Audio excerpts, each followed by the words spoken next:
section 654, I believe the court has discretion to whether or not to sentence Ms. Sementilli on a more serious charge of life without parole as opposed to 25 years to life. You are correct.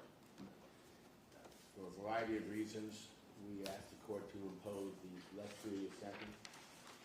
We believe the evidence, assuming the accepting the jury's verdict, as we must and do, is that this crime was committed personally by defendant Baker along with defendant Austin. So Austin obviously is receiving a far less serious sentence for the reasons that have been made known during the course of the trial. Mr. Baker was given the most serious sentence. The court had the same option with him. He is the one who obviously directly participated in the murder of Fabio Sementilli, along with his co-conspirator, who he brought with him and persuaded to join him. It appears for no other reason other than to assist him in committing the crime and getting away. Without Mr. Baker, this terrible murder does not occur. Without Ms. Sementilli, I believe it still could have occurred and would have occurred. She had no direct, obviously, contact with her husband. Their background speaks for itself, despite the unfortunate end which occurred in terms of their relationship. And as far as I'm concerned, this case does not happen, this terrible murder does not occur without Mr. Baker coming into her life, in which she obviously has suffered and will continue to suffer the consequences. It was a choice she made, a terrible choice, and the results we know. Obviously, she has no prior record or history, unlike Mr. Baker. So we'd ask the court to impose a less serious sentence of 25 years to life as opposed to life without parole, which I believe the court does have the discretion to do, and we ask the court to do so. Thank you. Anything else? No. Thank you. The people.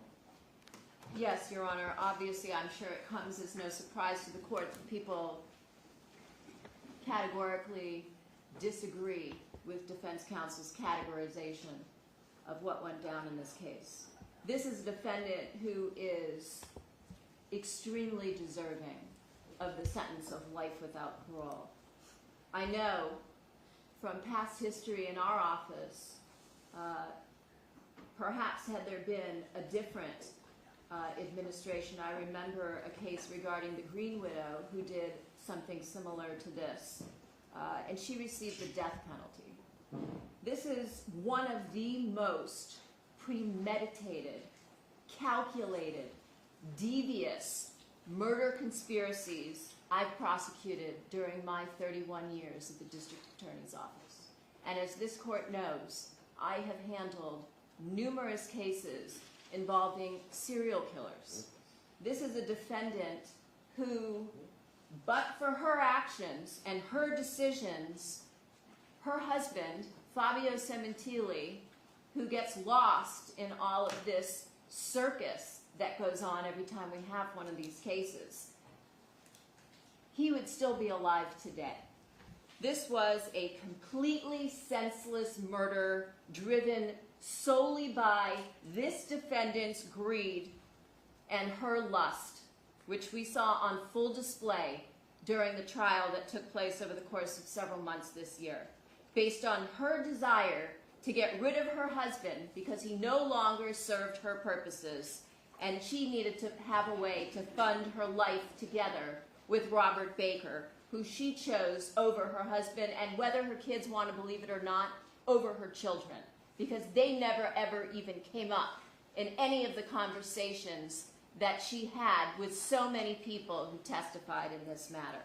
It's incredibly despicable as far as motives go, because again, without her and her plotting and her planning the murder of her husband, he would be alive today. But then you add to it the lengths this defendant went to in order to conceal and destroy evidence, and how time and time again she got others to do her dirty work for her, including her lover, so that he could get the murder done and she could take a step back and pretend to still be this loving wife, which we all know was a complete act.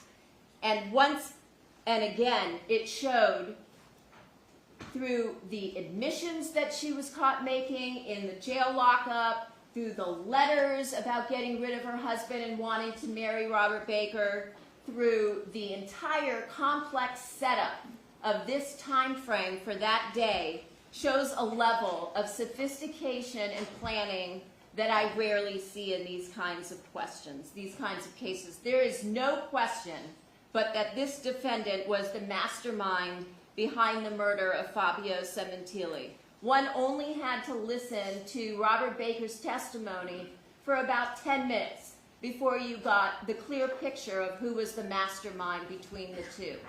Mr. Baker isn't smart enough to even follow up his lies with consistency. There was nothing that was credible about his testimony, and the jury so found. In addition to that, we had the testimony from Christopher Austin, and while he was kept out of the center of the conspiracy between the defendant and her lover, Robert Baker, he knew enough that this was being done at her behest. And as I've said from the beginning of the trial, this case was about the ultimate betrayal.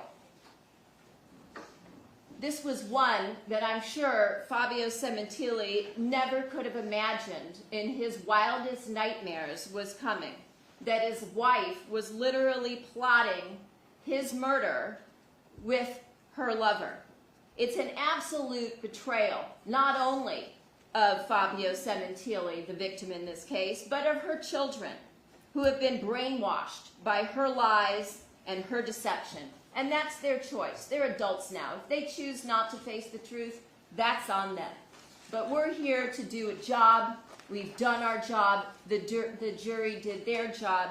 And we're here to hold the defendant, the main player, the heavy in this case, responsible for her actions. She used her family, her children, her parents, her sister, to do her dirty work for her, to lie to their father in order to cover up this scandalous affair that she had been having for at least a year, and God knows what else she used them for. She manipulated everybody, all of her friends, all of her family, anybody who came into contact with her for the most minor of things, such as buying a vehicle. We heard about that. Fabio's co-workers, his colleagues from a multi-billion-dollar company fell all over themselves trying to help her and the family after the murder, and yet they were treated with such disgust and disdain on the stand, as if those people somehow had done something wrong because they were reaching out to help the defendant, who they thought was this innocent widow who had lost her husband by some horrific tragedy, not of her own making. What we have in this case, just to be clear, although I think it was very clear through the trial, was the fact that this defendant and Robert Baker are a perfect match. You have two sociopaths who are completely incapable of any feeling of remorse or guilt. From the beginning until the end, and even now, the defendant is sewing a news story about how she somehow was taken advantage of by Robert Baker. And the stories, the defenses just continue to change as she sits in the jail. I think she's probably even convinced herself of that at this point, which is completely typical of sociopathic behavior. They only feel sorry for themselves, believing they're the true victims here. It was proven over and over and over again by their appalling recorded conversations in custody. And then you have the outrageous manner that this defendant and her lover chose in order to execute Fabio Sementilli, to murder him in his own backyard, to stab him to death in such an egregious and evil manner as he was relaxing and working out at the pool, thinking that he had his whole life in front of him as his 50th birthday was quickly approaching, having bought himself finally, at the age of 49 and a half, a used Porsche because he felt like he had earned the right to do that. And yet his entire life, his entire future, was savagely taken from him for absolutely no reason, stabbed to death in his own backyard.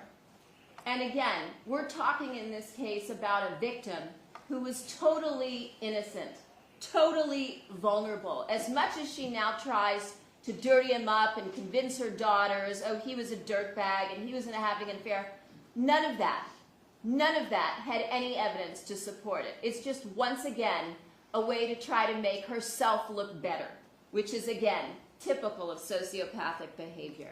To prey on an unsuspecting, completely unarmed, vulnerable, innocent victim who was viciously slaughtered as if his life had no meaning, when she could have just elected to divorce him. And we've seen this before, time and time again. As if his life had no value. And she and her lover showed Fabio Sementilli no mercy. She's not deserving of any mercy of this court. She hasn't admitted to anything that she's done. She hasn't taken any responsibility for her actions in this case. She's just made one excuse after another, after another, after another, as she will continue to prey on people until the day she dies. I can only hope, as his family does, that Fabio at some point lost consciousness fairly quickly with the loss of blood before he bled out. And I'm sure that at no point in time as he lay there dying, unless he was told by Robert Baker why his life had to end this way. And then to learn that she had planned this murder with Baker to have Fabio slayed initially in a public parking lot, as the court recalls, the night before he was murdered on January 22nd, a Sunday night, when she sent him out to pick up dinner. The sheer arrogance of this defendant is incredibly stunning and shocking, caring not at all for how this would destroy her daughters' lives and the cloud that they will forever live under now going forward based on the Sementilli name and what that means. And I know that the law says a jury can't make a decision based on emotion. And so they didn't really get to learn much about who Fabio Sementilli was. But I did, over the course of almost 9 years as I handled this case. I must have spoken to over 200 people in the course of my investigation and preparation of this case. And I couldn't find anybody, although I asked, because I was sure there had to be a skeleton somewhere. I couldn't find anyone who didn't ardently believe that Fabio Sementilli was one of the most genuine, wonderful people they had ever met or ever worked with or ever worked for. Not one person had one bad word ever to say about him. He was beloved, maybe not by his wife, but by everybody else, including his ex-wife. And that says a lot. He was a thoroughly decent human being who wanted the best for everybody he came in contact with. And that's a very unique, rare individual in this extremely difficult world that we live in today.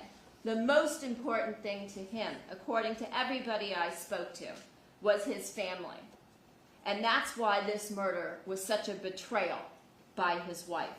This is also, as I've said, a defendant who perpetuated numerous lies for almost a decade. She's a habitual liar. We presented a ton of evidence regarding that. She has zero remorse. She's taken no responsibility for the murder of her devoted husband, who was devoted to her for over 20 years, even before they were married. And she clearly has earned the right to spend the rest of her life in prison. There was such overwhelming evidence in this case as to guilt, as well as to the special circumstances regarding the murder for financial gain, such as it was at some point the court prohibited us from putting on any more witnesses because there was so much evidence regarding the life insurance, as well as all of the other policies and retirement accounts and monies that Fabio had accumulated over and through his own hard work over decades, bringing himself up from nothing to a hairdresser, to a celebrity hairdresser, to a platform artist, to a vice president of a multi-billion-dollar company, as well as the special circumstance in this case of lying in wait, which we heard in excruciating detail from the defendant's lover, Robert Baker. So at this point, I think that the people and the family, as well as all of his close friends and some of his coworkers, are very anxious for this court to bring justice to this case at long last. Your Honor, could I respond briefly? Normally, I do not allow that, but I'll allow a brief statement by you. Your Honor, I didn't know this was going to be a repeat of our closing argument. I just want to say that the prosecution, Ms. Silverman, has every right to comment on the conduct and the jury verdict regarding the defendant.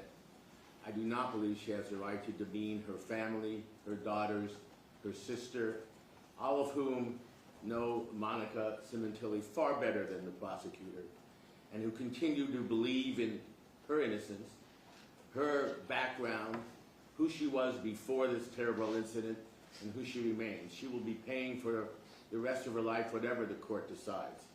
But the idea that her family, who testified on her behalf, somehow makes them less individuals who care about their father or their mother-in-law or care less about what occurred here is simply wrong. They love their daughter, and they love their sister, and they love their mother. And that is their right. And they testified under oath here what they felt and believed and still believe. I do not think it's proper for the court to consider it. I don't think the court will. But for the prosecution to attempt to demean their character and their love for their mother and their sister, as Ms. Silverman has just done, and I object to it. All right, thank you. Ms. Silverman, is there anything further? Yeah, I did no such thing. I think there's a statement, please. There are. All right, if I can, I'm addressing all those that are going to testify or give a statement. You do so at the podium. Identify yourself, please. And you talk to me. You do not talk to the defendant.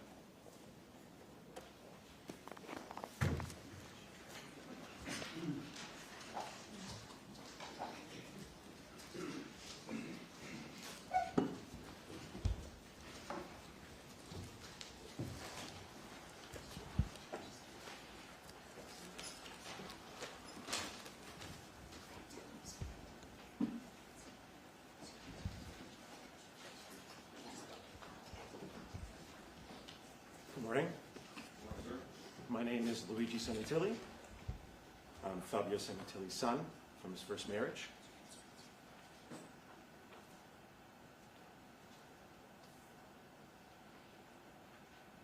One day, Zarathustra had fallen asleep under a fig tree, owing to the heat, with his arms over his face. And there came an adder, and it bit him in the neck, so that Zarathustra screamed with pain.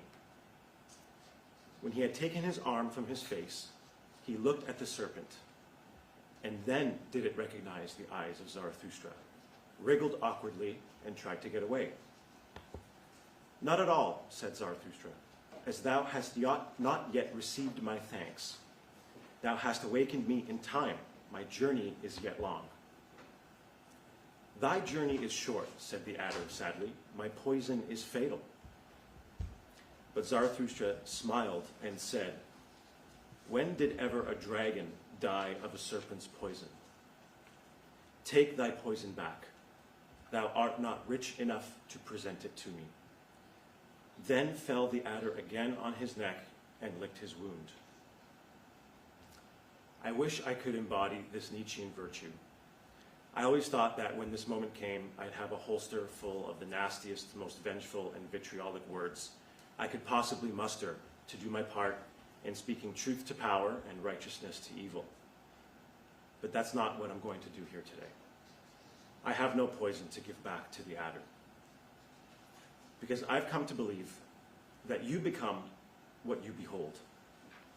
And if I hold on to cruel, hateful, and vindictive thoughts, then I too will become a cruel, hateful, and vindictive person. And I refuse to be made worse from this experience. Instead, through my own alchemy, I transmute the poison into a life-affirming vital essence to become a better and more resilient version of myself. That is my metamorphosis. I will now recite one more reading from a work of fiction, and that will conclude my statement. By rights, we shouldn't even be here, but we are. It's like in the great stories, the ones that really mattered. Full of darkness and danger they were, and sometimes you didn't want to know the end, because how could the end be happy? How could the world go back to the way it was when so much bad had happened? But in the end, it's only a passing thing, this shadow. Even darkness must pass. A new day will come, and when the sun shines, it will shine out the clearer. Those were the stories that stayed with you, that meant something, even if you were too small to understand why. But I think I do understand. I know now. Folks in those stories had lots of chances of turning back, but they didn't. They kept going. Because they were holding on to something. What are we holding on to?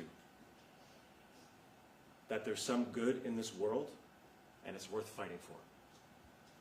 Thank you. Thank you, Mr. Sementilli.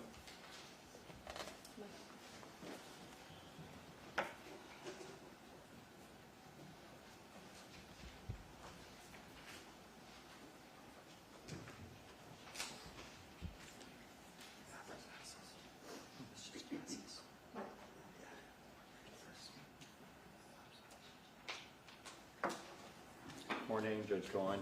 I'm on here on behalf of my wife, Vanessa Rondinelli, which is Morella's daughter and the niece of the defendant. So, my name is Vanessa Rondinelli. I'm Morella Sementilli's daughter and Fabio's niece and goddaughter.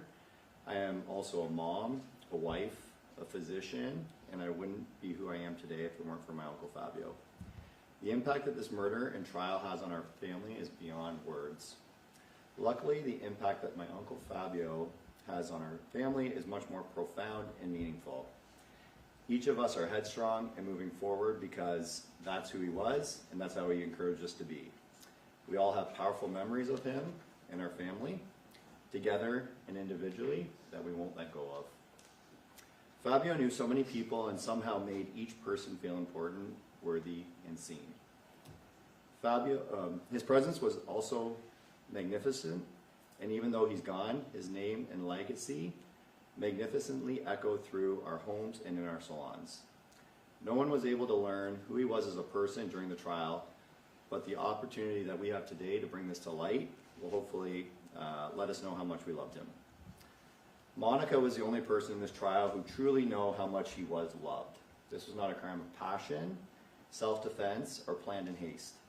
This was a planned murder of a man, a father, an uncle, a brother, a son, a mentor, and a friend. To see her fake expressions and lack of remorse for this wicked crime is heartbreaking.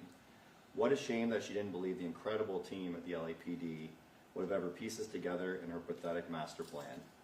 She came to my medical school graduation just a few days before she was arrested on behalf of my uncle. She wickedly deceived us for 6 months after the murder, speaking on behalf of him, representing him at all of our meaningful occasions. Our celebrations of life are poisoned with her presence. Watching her shake her head in disbelief and fake sad faces make me want to vomit. She knows what she did. She deserves to spend the rest of her life regretting it.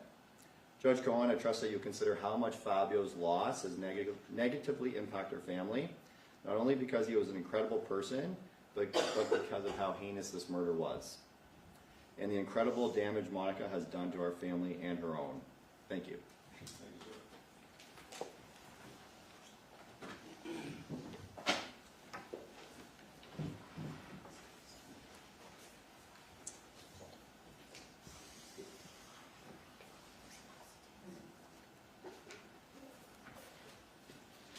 Good morning, Your Honor. My name is Isabelle.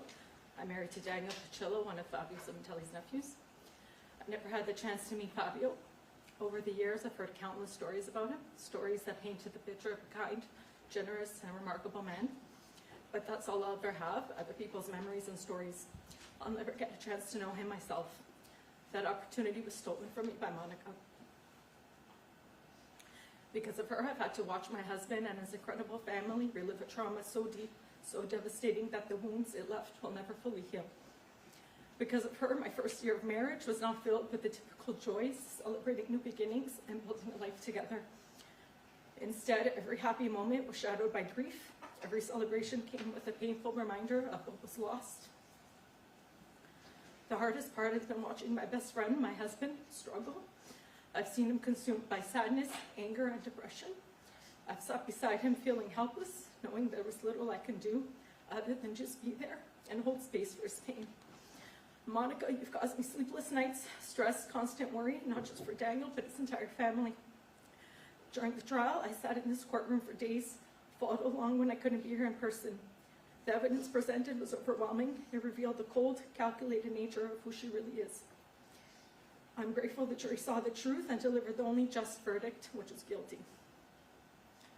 Monica deserves to be exactly where she is today, in that ugly jumpsuit. In fact, I believe she deserves worse for orchestrating this horrific murder and destroying not only her own life, but the lives of so many others who must now grow up knowing who she is. Monica's sentencing doesn't undo the pain, but it sets us on the right path to begin healing. Thank you, Your Honor.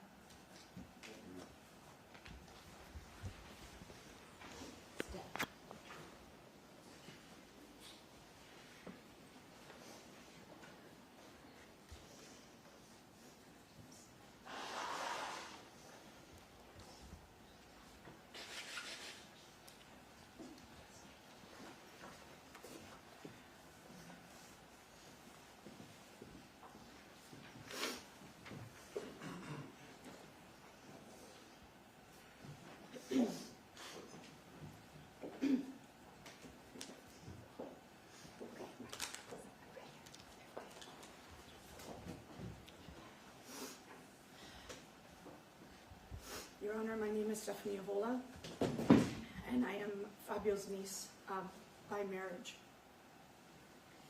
Your Honor, I stand here today a woman traumatized, angry, and heartbroken. As Fabio's niece, I have lived almost a decade with unimaginable grief, betrayal, and pain. I am here not only as a family member who loved Fabio deeply, but also as a colleague in the hair industry who witnessed his brilliance firsthand. My life was shattered the day he was taken from us. In a way so brutal, so senseless, and so deliberate, it defies comprehension. On January 23rd, 2017, almost 9 years ago, life as I knew it ended.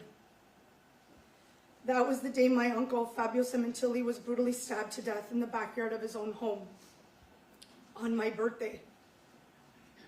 The same home where he had built a life, raised a family, and welcomed people with open arms. And the same home where his wife, Monica Sementilli, the woman he trusted more than anyone, conspired to have him murdered.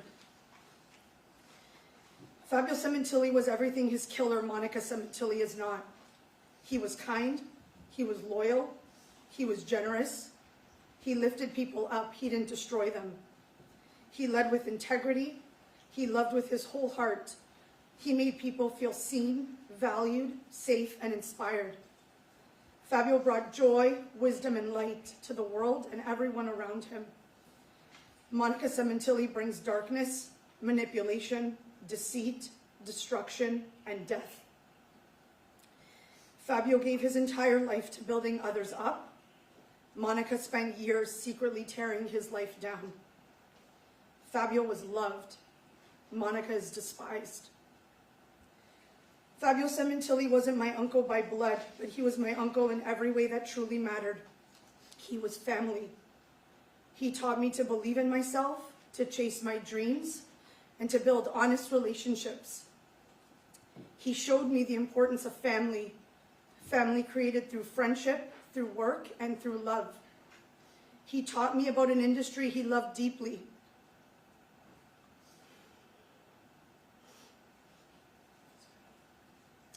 And I feel incredibly fortunate to have witnessed his Big Daddy magic in full force.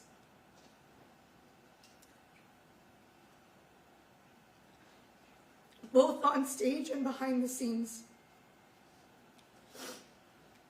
Fabio carried himself with grace, humility, laughter, and joy. He was always the first to raise his hand to tell a joke, to lighten the mood, to laugh until you couldn't breathe. He was the first to greet you with a giant smile, to run over and wrap you in one of his unforgettable bear hugs. And for me, he was always the first to say, "Hey, Angel, how are you?"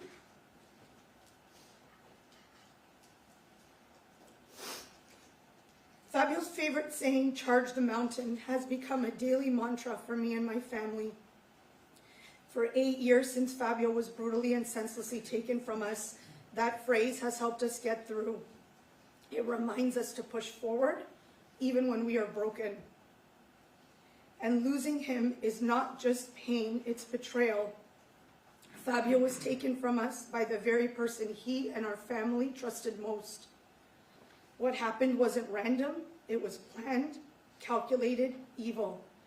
And it came from someone who shared his home, his life, and his heart. It came from a woman my family showed love and respect to for over 20 years. The same woman who smiled in our faces while plotting Fabio's murder behind our backs. The same woman we comforted, supported, and defended while she betrayed us all. The same woman who played the grieving widow while secretly having an affair with a convicted sex offender, conspiring with him to kill her husband. And so today, Your Honor, I stand before the monster who deceived us all and who set this entire plan in motion, who lied, who schemed, who manipulated, and who murdered. Monica is the reason my family is broken. The reason my family knows names like Robert Baker and Christopher Austin. The reason Fabio is dead. The reason we have all been dragged through this unbearable lifelong nightmare. The reason a 2.5-month trial was held, and the reason we are all here today. None of us sitting in this courtroom today could have possibly imagined the level of pain, betrayal, and sheer evil that would rip through our lives and redefine who we are. That is the evil of Monica Sementilli, an adulterer whose selfishness, treachery, and complete absence of human decency shattered our family, destroyed the man who trusted her most, and left us all with a life sentence of grief, rage, and unanswered questions. A monster who was found guilty on April 11th in this very courtroom by 12 unbiased jurors.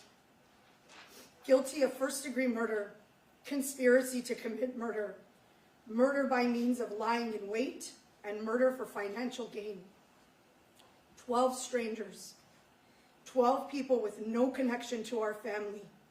And yet, after hearing the evidence, after seeing the lies and the cruelty laid bare, they saw the truth as clearly as we always have. I remember that phone call from my husband.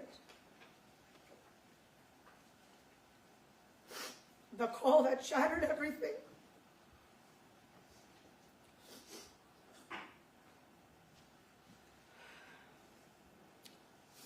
He told me Fabio had been murdered.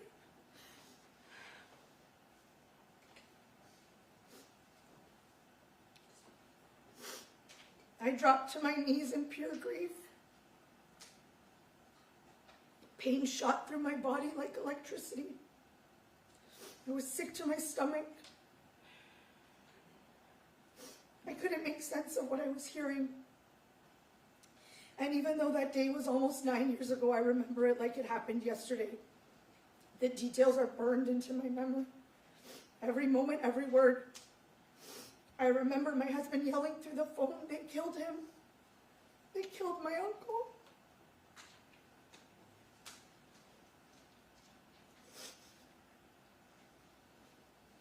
I remember the horror that gripped me.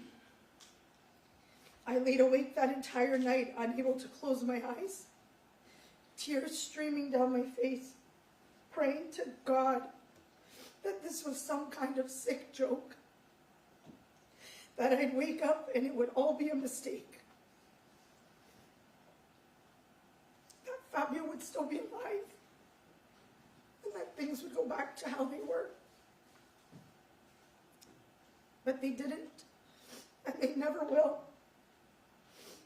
Almost 9 years later, the pain has not faded. The trauma of what happened to Fabio, of how he was taken from us, still haunts me as deeply today as it did the moment I first heard the news. It is a relentless, paralyzing grief, a kind of sadness that doesn't ease with time. It lives in me. It shapes my everyday. It has stolen my peace, my sleep, and the sense of safety I once had. This wasn't just a loss. It was a brutal, calculated murder, and I am still living with the wreckage. After the murder, I remember how I began to question things that didn't seem right. I was trying to make sense of something so senseless, and it never made sense. I couldn't believe that just days after Fabio was brutally murdered in his own backyard, the wake was held in the very place where his life had been violently taken, complete with a carefully arranged shrine by his devoted wife. I was terrified that my husband had to be in that house. Who would want to gather there? How could Monica find comfort in a home where her husband had just been murdered? How was she able to compose a memorial for Fabio just days after finding him dead?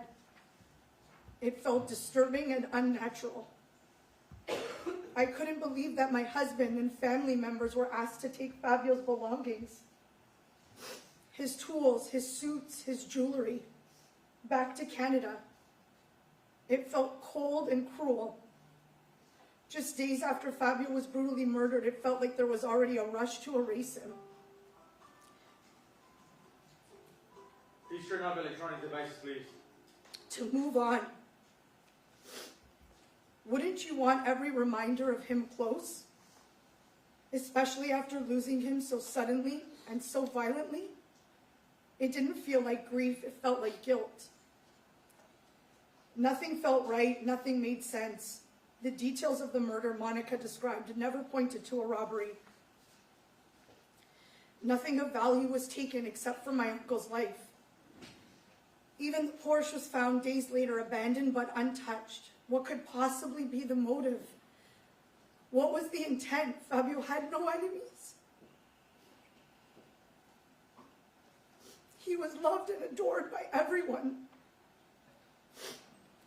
I never believed for a second that this was a case of wrong place, wrong time. Because Fabio was an innocent man, a good man.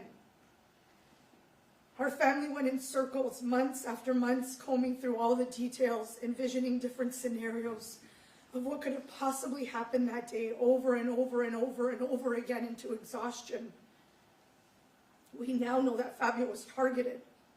This was a cold, calculated conspiracy, a plan orchestrated by his own wife, a plan rooted in greed, betrayal, and staggering cruelty. She wanted his money, she wanted her freedom, she wanted a new life, and she was willing to have her husband butchered to get it. And at the time, the full truth hadn't revealed itself yet, not then.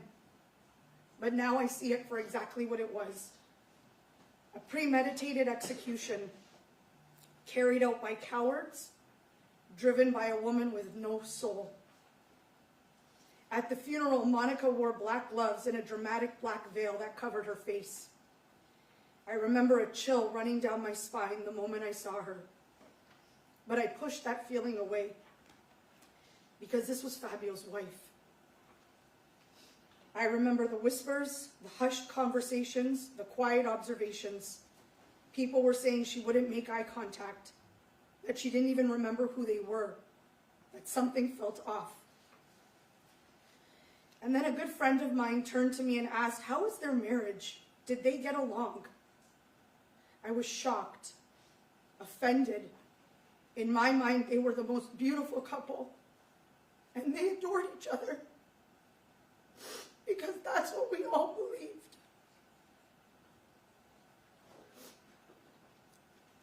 And from that point on, there was a string of events that just never felt right. His cremation,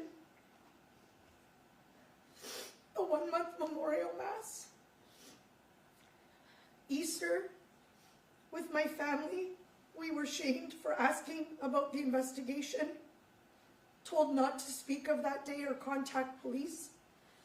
We were silenced into pretending things were normal when nothing was.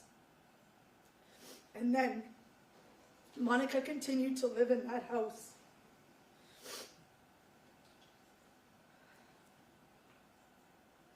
This wasn't just any house, it was a crime scene. It was the place where her children lost their father in the most violent, terrifying way imaginable. And still no urgency to restore the security system and no concern for her daughter's safety. I was living thousands of miles away and I was terrified for them. I felt hopeless. I now know that Monica never needed protection because she had a very clear understanding of exactly who the killers were, and she was one of them. My family was manipulated into believing that all of these devious actions were somehow normal, that this was just grief, that Monica was just doing her best to cope. Out of love and respect for Fabio, we silenced ourselves because we believed that honoring her was what Fabio would have wanted, because we loved him that much. I remember the day of my youngest child's baptism, April 2nd, 2017. My mother-in-law and Mela, devastated and heartbroken, were speaking on the phone with Monica. They wanted so desperately to comfort her, to check in on her and the girls, to help her through her grief, even from thousands of miles away. And Monica, you made them believe you were inconsolable. You cried on the phone. You were too distraught to talk. You told them it's just not a good day for me. And they believed you because they loved you, because they trusted you. But in court, we learned the truth. Just days before that call, you were in Las Vegas with your lover and co-conspirator, Robert Baker. You weren't grieving, you were partying. You were parading around like a teenager. You were grabbing crotches. You were whoring yourself out to the man who you conspired with to slaughter Fabio, acting like a desperate, soulless woman with no shame, no conscience, and no remorse. But the truth is, that wasn't an act. That was you being exactly who you are, desperate, soulless, and utterly devoid of any humanity. You're diabolical, evil, and sick. And that Vegas trip, that was one of just the many trips with your murdering lover in the 6 months before law enforcement could catch up with you. The most insulting of them all was the I'm gonna go walk a golf course alone in Fabio's honor trip. By then, even your own family was starting to see through the lies. Even they couldn't pretend anymore. I was there as you accepted the Lifetime Achievement Award on behalf of the man you murdered. The man loved and adored by every single person on that stage and in that room. Your performance didn't fool anyone. Your act was crumbling, and your bullshit was impossible to ignore. June 14th, 2017, the puzzle that had tormented me with sleepless nights and endless grief finally fit together. You, Monica, and your vile lover, Robert Baker, were arrested for the murder of Fabio Sementilli. I remember hearing the news and feeling for the first time like the weight of grief that had clung to my soul was finally lifted. Suddenly it all made sense, every single piece of it, every unanswered question, every gut instinct, it all fit together to tell the story of who you really are. That night, after 6 long, agonizing months, I cried tears of relief. But that relief was short-lived, because the arrest didn't just bring answers, it opened the floodgates to the truth. And the truth was even more horrifying than anything I could have ever possibly imagined. Sitting through this trial, watching you smirk and scribble, while I listened to every horrifying detail, was the most painful experience of my life.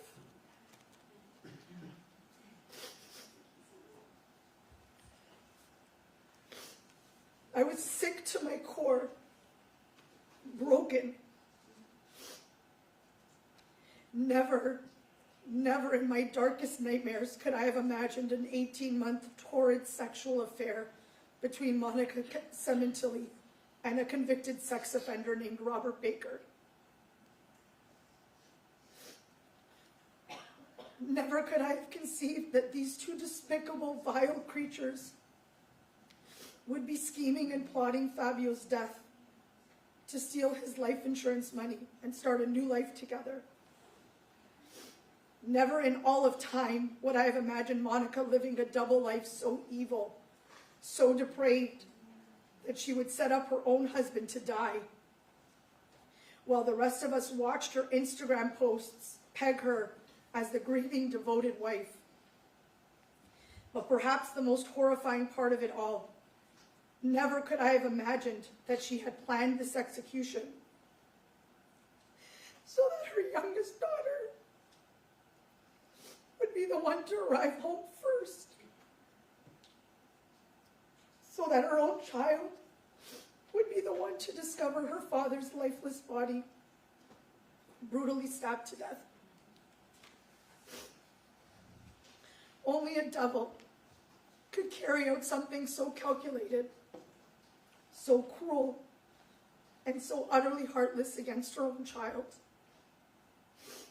Never could I have foreseen the mountain of evidence collected by the LAPD, a mountain so overwhelming, so undeniable, that it would prove beyond any reasonable doubt that Monica Sementilli orchestrated the murder of Fabio Sementilli.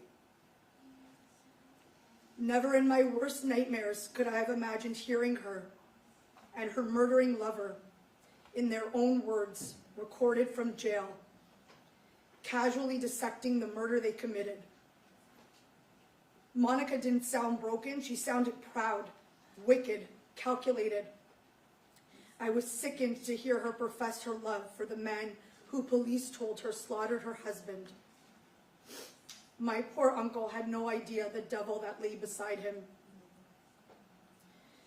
On the recordings, you could hear the two of them whispering, laughing, and scheming, spewing lies to get the evidence to fit their version of reality. I was listening to the minds of two full-fledged, cold-blooded criminals, and I was sick. They discussed the lack of video surveillance, not just on the day of the murder, but even mentioning the attempt the day before. They discussed the DNA. They spun a cover story so outrageous, it was an insult to all of us. She panicked over her Viber messages, wiped a computer clean, and even talked about erasing the Sementilli name. This is a betrayal so deep, it is unforgivable. Never once did we hear sadness. Never once did she express grief over the loss of her husband, the father of her children, the man she spent 20 years with. She never once, since her arrest, has said Fabio's name. She never begged for justice. She never pleaded for the police to find the real killers, because she is the real killer. Fabio's death was never a trauma for Monica. Instead, it was an obstacle, something she had to get through and move out of the way so that she could begin her new life of freedom, That's why it was so easy for her to lie and manipulate the facts surrounding his murder. She wasn't distraught, she had planned it. She had been so far removed from the reality of what she was doing for so long that by the time it happened, it meant nothing to her. It meant nothing for her to casually tell a car salesperson that Fabio had been murdered in his truck, just to get a better deal, just to get sympathy from strangers, even though that was a lie. Monica used her husband's murder for her own benefit. Deals on cars, on trips, on hotels. Any way she could spin his death to her advantage, she did. And she did it without remorse, because his death never mattered to her. His loss meant nothing, and she treated it exactly that way. And never ever could I have imagined that on the exact same days we were mourning Fabio, at his wake and his funeral, crying together, trying to survive this nightmare, Monica was sending sexually explicit, vulgar, pornographic images to Robert Baker of herself from her parents' home, all while still wearing her wedding ring. She wore gloves and veil at the funeral, a costume of mourning, while privately desecrating Fabio's memory behind closed doors. It is shameless and vile. Monica, you are the most despicable and evil of all mankind. You are a liar, a deceitful manipulator, an adulterer, and a murderer. A man who loved you, trusted you, and built a life with you was brutally murdered. And you cremated him without discussion, without dignity, and placed his remains in someone else's family plot, as if that was good enough. No headstone, no plaque, no resting place that honors who he was, a devoted father, a respected professional, a man beloved by so many. You claimed you had no money to bury him properly, but somehow you had money for Vegas, you had money for getaways with the man who murdered your husband, you had money for your new life, but not for a grave. It is shameful on every level. The depth of your manipulation didn't stop with our family. Your lies didn't just poison us or deceive Fabio's friends and colleagues. It suffocated your own family. You wrapped them so tightly in your web of deception that they clung to denial, even with the truth staring them in the face. Their denial added new layers to our grief. The man they claimed to have treated like their own son and brother, a man who respected and loved them. They showed their love in return by standing behind the one who orchestrated his murder, the one who left the door unlocked and let the killers in. Robert Baker and Christopher Austin would have never crossed paths with Fabio, never, if it weren't for Monica and her despicable, adulterous lifestyle. Monica put those men into his life, and Monica signed his death warrant. And to be clear about one thing, every single piece of evidence collected and presented in this case was created by Monica. Every person she lied to, manipulated, used, deceived, and betrayed came forward to tell the truth and expose the real monster she is.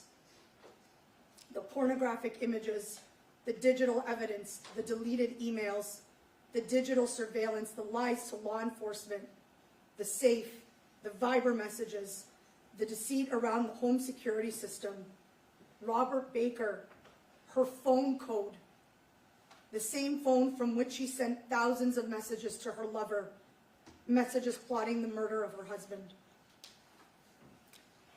The jail recordings, the intercepted calls, and those disgusting jail letters, and on and on and on. All of that came from her, not the police, not the prosecutors, not the judge, not the court, not Fabio's friends and families. She built the Mount Everest of evidence that revealed her true self, a sick, twisted, depraved, demonic, diabolical monster. And let's also be very clear about this. The victim in this case is Fabio Sementilli, the man she conspired to kill with her lover. And the other victims? Every single person who loved him. every single person she manipulated, deceived, and lied to.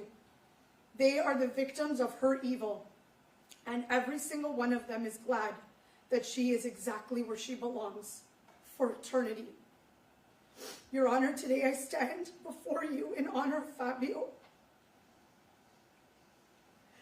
I stand in truth, in pain, but in strength.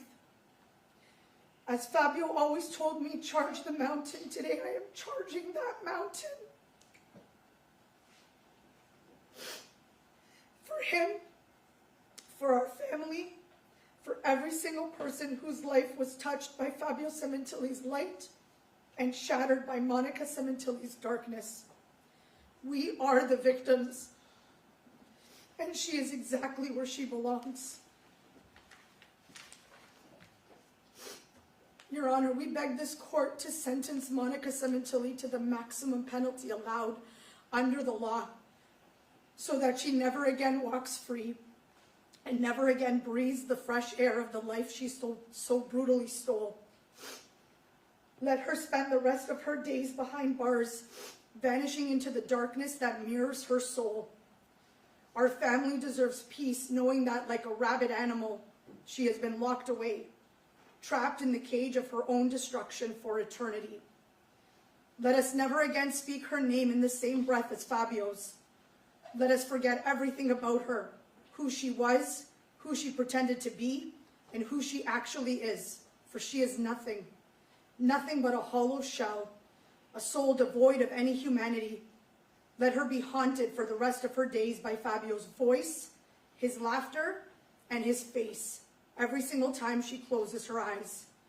There will be no peace, no silence, just the constant echo of the man she betrayed and destroyed, the man she will never outrun, even in her sleep.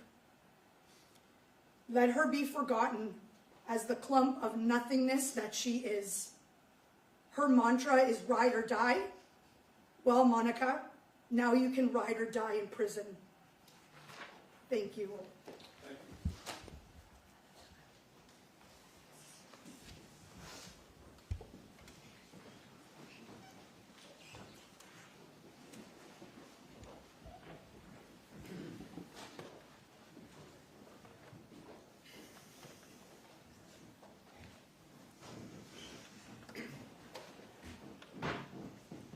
Good morning, Your Honor. My name is Daniel Pilo. I'm Fabio Sementilli's nephew. This is the third time I had to stand in front of the court to speak about my uncle's murder. 3 times I had to stand here, relive the worst pain our family has ever felt, and it never gets easier. My words might fall on Monica's deaf ears, but it's our right to speak on Fabio's behalf. Monica lost the right to call herself a Sementilli the moment she plotted my uncle's murder. She didn't just plan a murder, she lived in his house, slept in his bed, looked in his eyes, and set him up to die. It was cold, it was calculated, and it was evil to the core.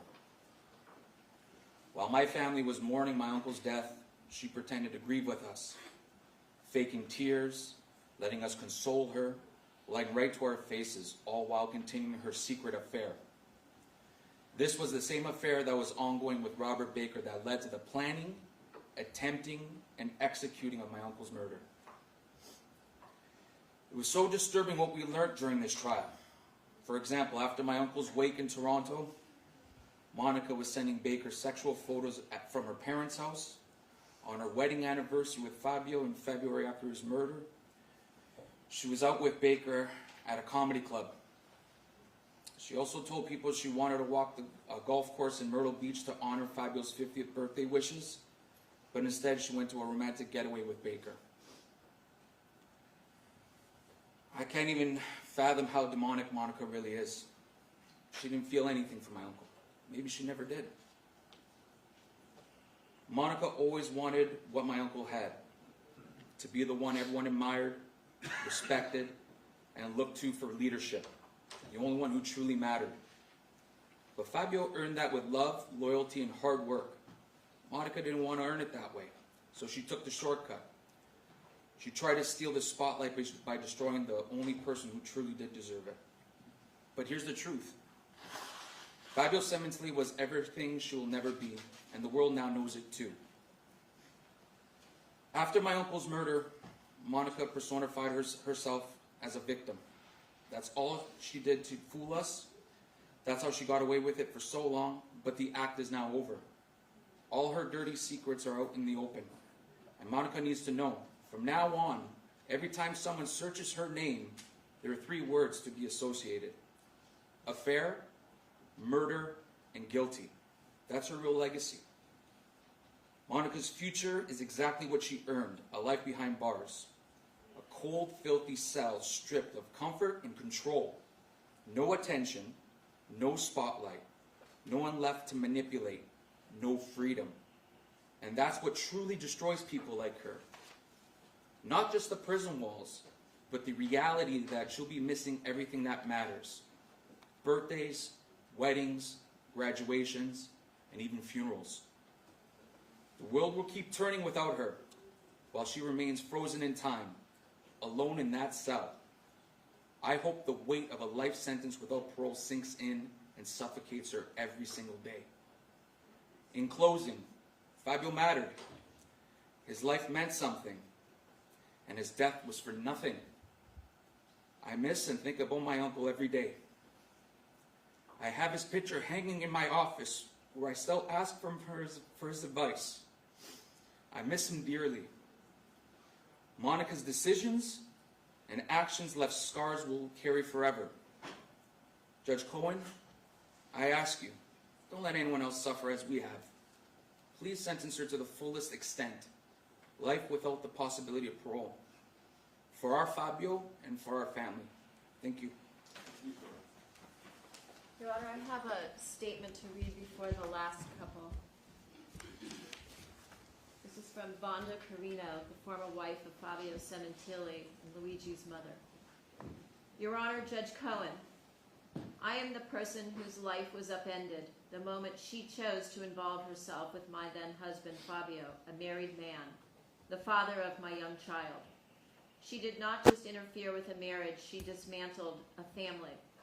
What she took was not just a man, but the foundation of my home, the security of my son Luigi's childhood, and the unity that once held our family together. Because of her, Luigi became a latchkey kid during the week and a suitcase kid every other weekend, living by the terms of a divorce agreement. She was quick to invoke her Italian roots when it suited her, declaring divorce was not an option for her.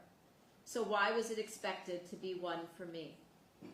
It began with her taking Fabio from me and my family, and somehow that was not enough for her. In the end, she took him from everyone, with no sorrow, no shame, and no remorse. Having never lifted a finger, she remains blind to the realm of selfishness and sacrifice, concepts foreign to a life untouched by struggle. She took what she wanted because the heaviest decisions she ever faced were whether to sunbathe, hit the gym, get her nails done, or pick an outfit. Choices born of comfort, not cost, and yet even that did not satisfy her. She is nothing more than a parasite who lived off the backs of Fabio's sacrifices and claiming worth from achievements that were never hers to begin with. And with one act, she ripped a father from his children, a son from his mother, a brother from his siblings, an uncle from his nieces and nephews, and a friend from countless hearts. She did not just end a life, she shattered entire generations. She needs to face the weight of that. She got herself exactly where her actions led her, isolated, directionless, and utterly responsible. I thank the court for your time. Thank you.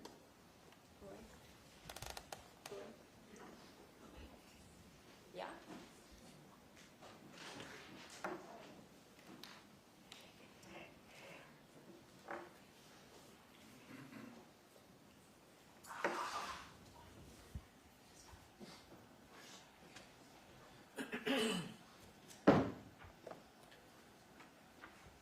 My name is Anthony Pilo, Fabio Sementilli's oldest nephew. Honorable Judge Ronald Cohen, I stand before you today not only as a grieving nephew, but as a voice for my uncle Fabio, a man whose life was stolen from him in an act of calculated betrayal and unimaginable cruelty. Fabio was more than a husband, father, brother, son, and friend. He was a radiant person with a huge smile, a booming laugh, and a presence that brought joy and energy wherever he went. He built a beautiful life through hard work, dedication, and extraordinary talent. And he gave everything to the people he loved, especially his children. What happened on January 23rd, 2017 was not a crime of passion or impulse. It was a cold, calculated conspiracy.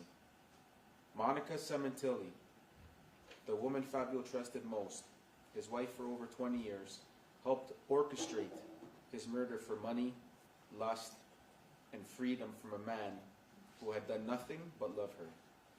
I truly believe Monica resented Fabio, not for what he had done wrong, but for what he had accomplished. She envied the attention he received, the success he built, and the respect he earned.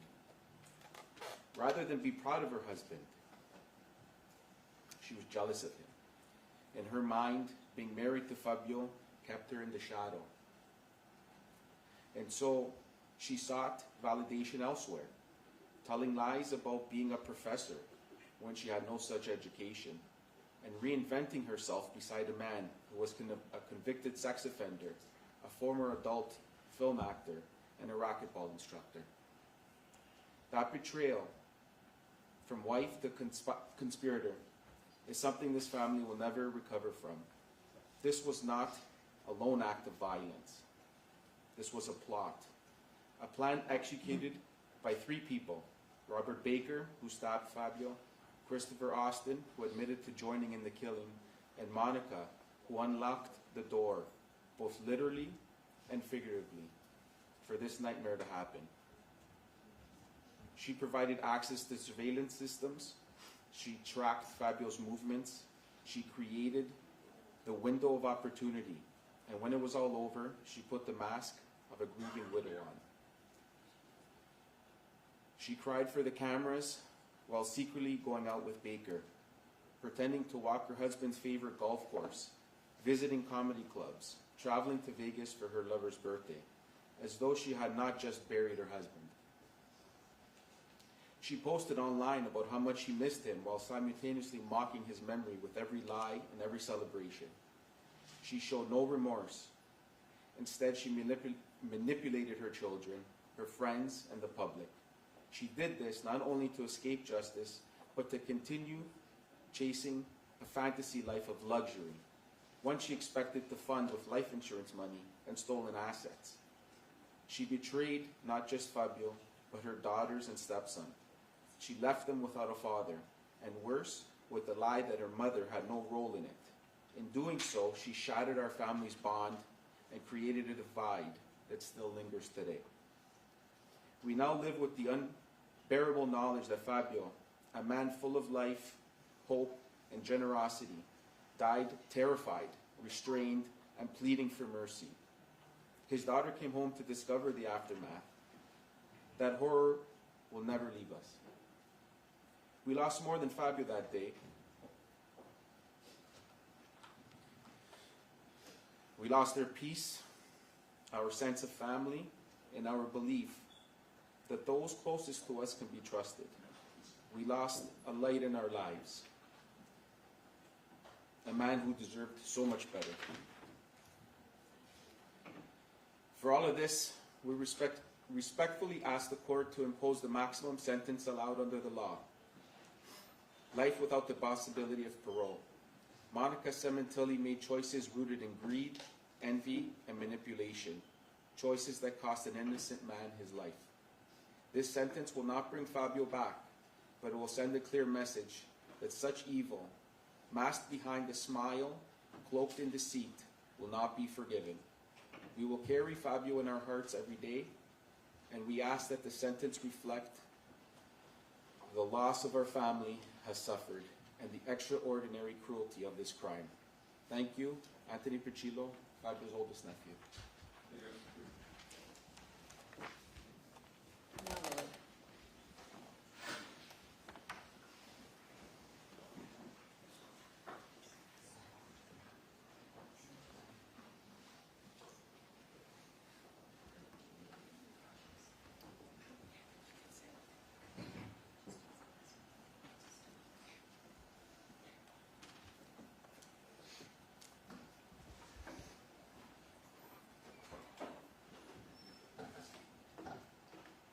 Good morning, Your Honor, and members of this court. My name is Loretta Pilo. I'm Fabio's eldest sister. I stand before you as a sister whose life was shattered by unimaginable betrayal. I am filled with pain, bitterness, and heartbreak. On January 23rd, 2017, my brother Fabio was ambushed in his own backyard, stabbed multiple times. One of those wounds pierced straight through his heart. They silenced him, held his eyes closed, covers his mouth, and he never stood a chance.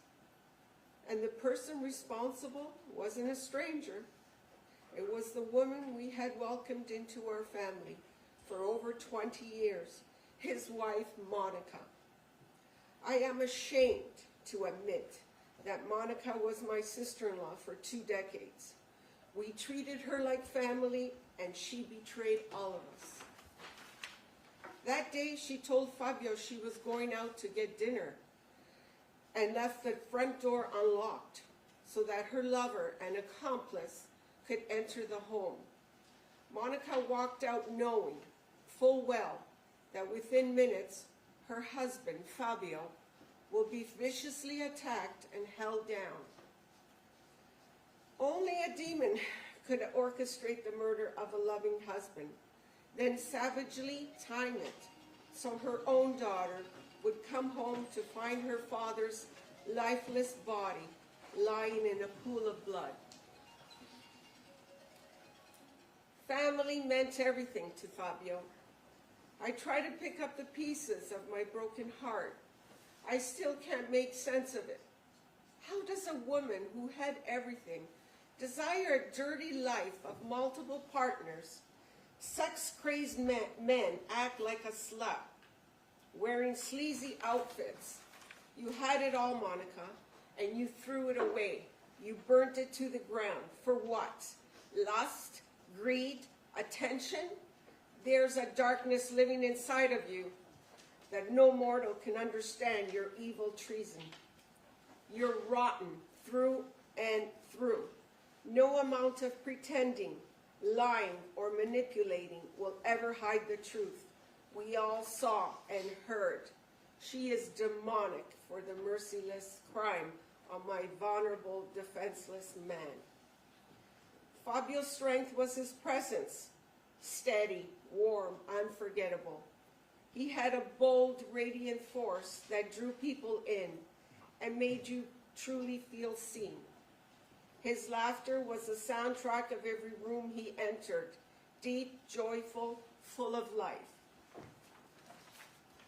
You always wanted to be near Fabio, because wherever Fabio was, that's where the party was.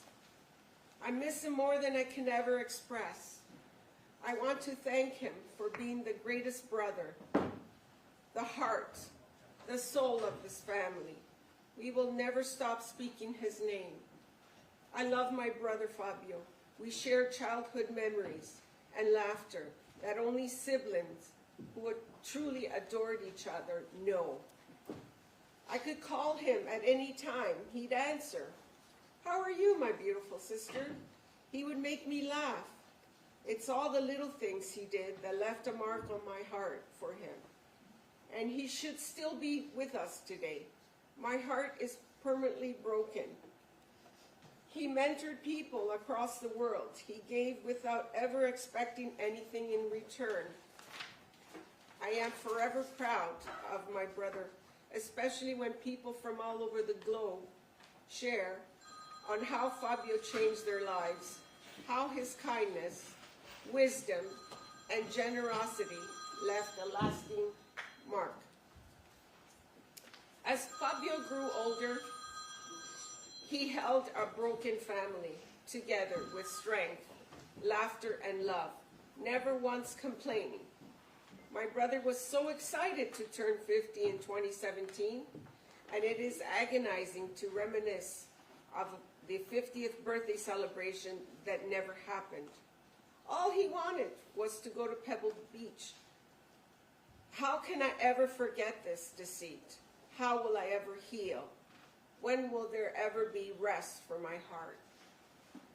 I turn to you, Judge Cohen, to facilitate a sentence fit for the monster who took away his right to live.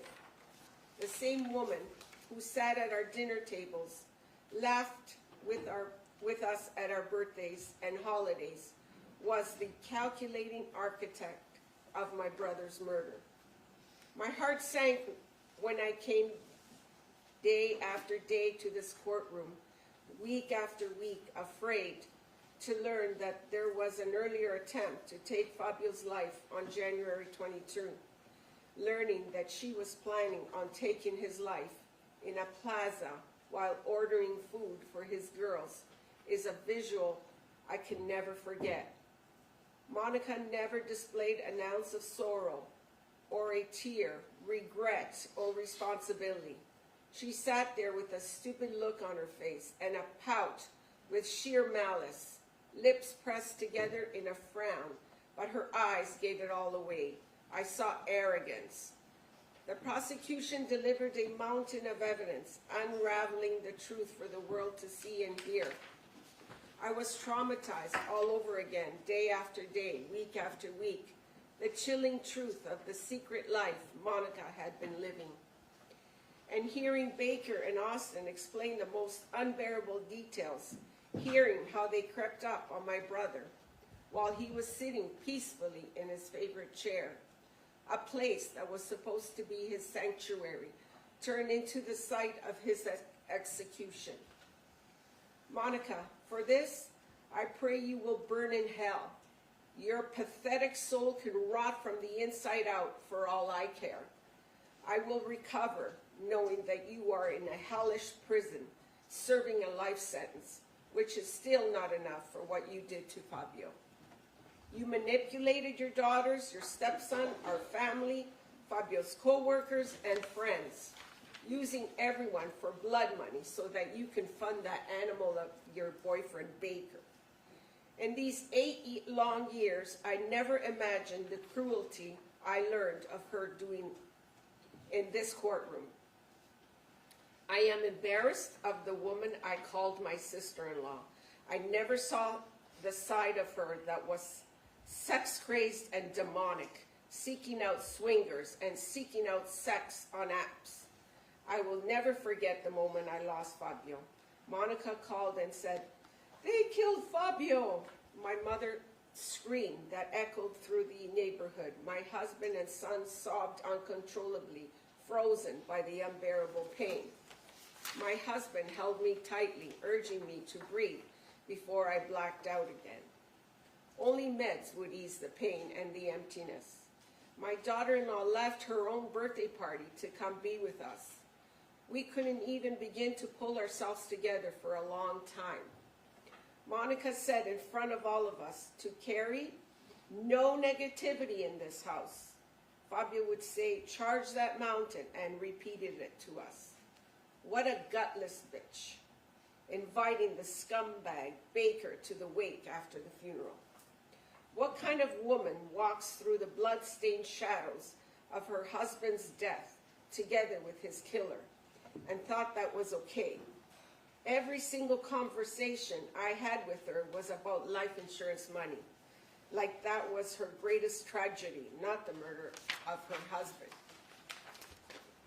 Just the money. Furious she couldn't get her hands on it, exploiting the people who love Fabio to gain favors and deals, trips, vacation, luxury hotels, and a new luxury car, all to fund her new life. I remember the funeral service in LA, the first time we saw Fabio since he was murdered, bracing myself for the most heartbreaking moment of my life. I witnessed Monica approach the coffin. She glanced at him, then turned and walked away. No tears, no emotion, no attempt to say goodbye. I was stunned. Deep down, something felt off. She wasn't shattered by the violent loss like I was. I didn't know what to make of it. In Canada, Monica walked beside my mother, sat beside her in church. There is a hole in my heart that is so profoundly painful that the devil woman touched my mother in her most fragile time. My mother never saw justice served and died of a broken heart. In court, we learned of the horrifying truth of how she shared her nude photos with her lover. What a sick, demented woman she is. While my brother was being cremated, she was sexting with her lover. This same shameless wench never grieved. She taught the girls to run around and do whatever felt good, just so she could do the same. It was hard to see the heartless testimonies and the lies of Monica's friends and family.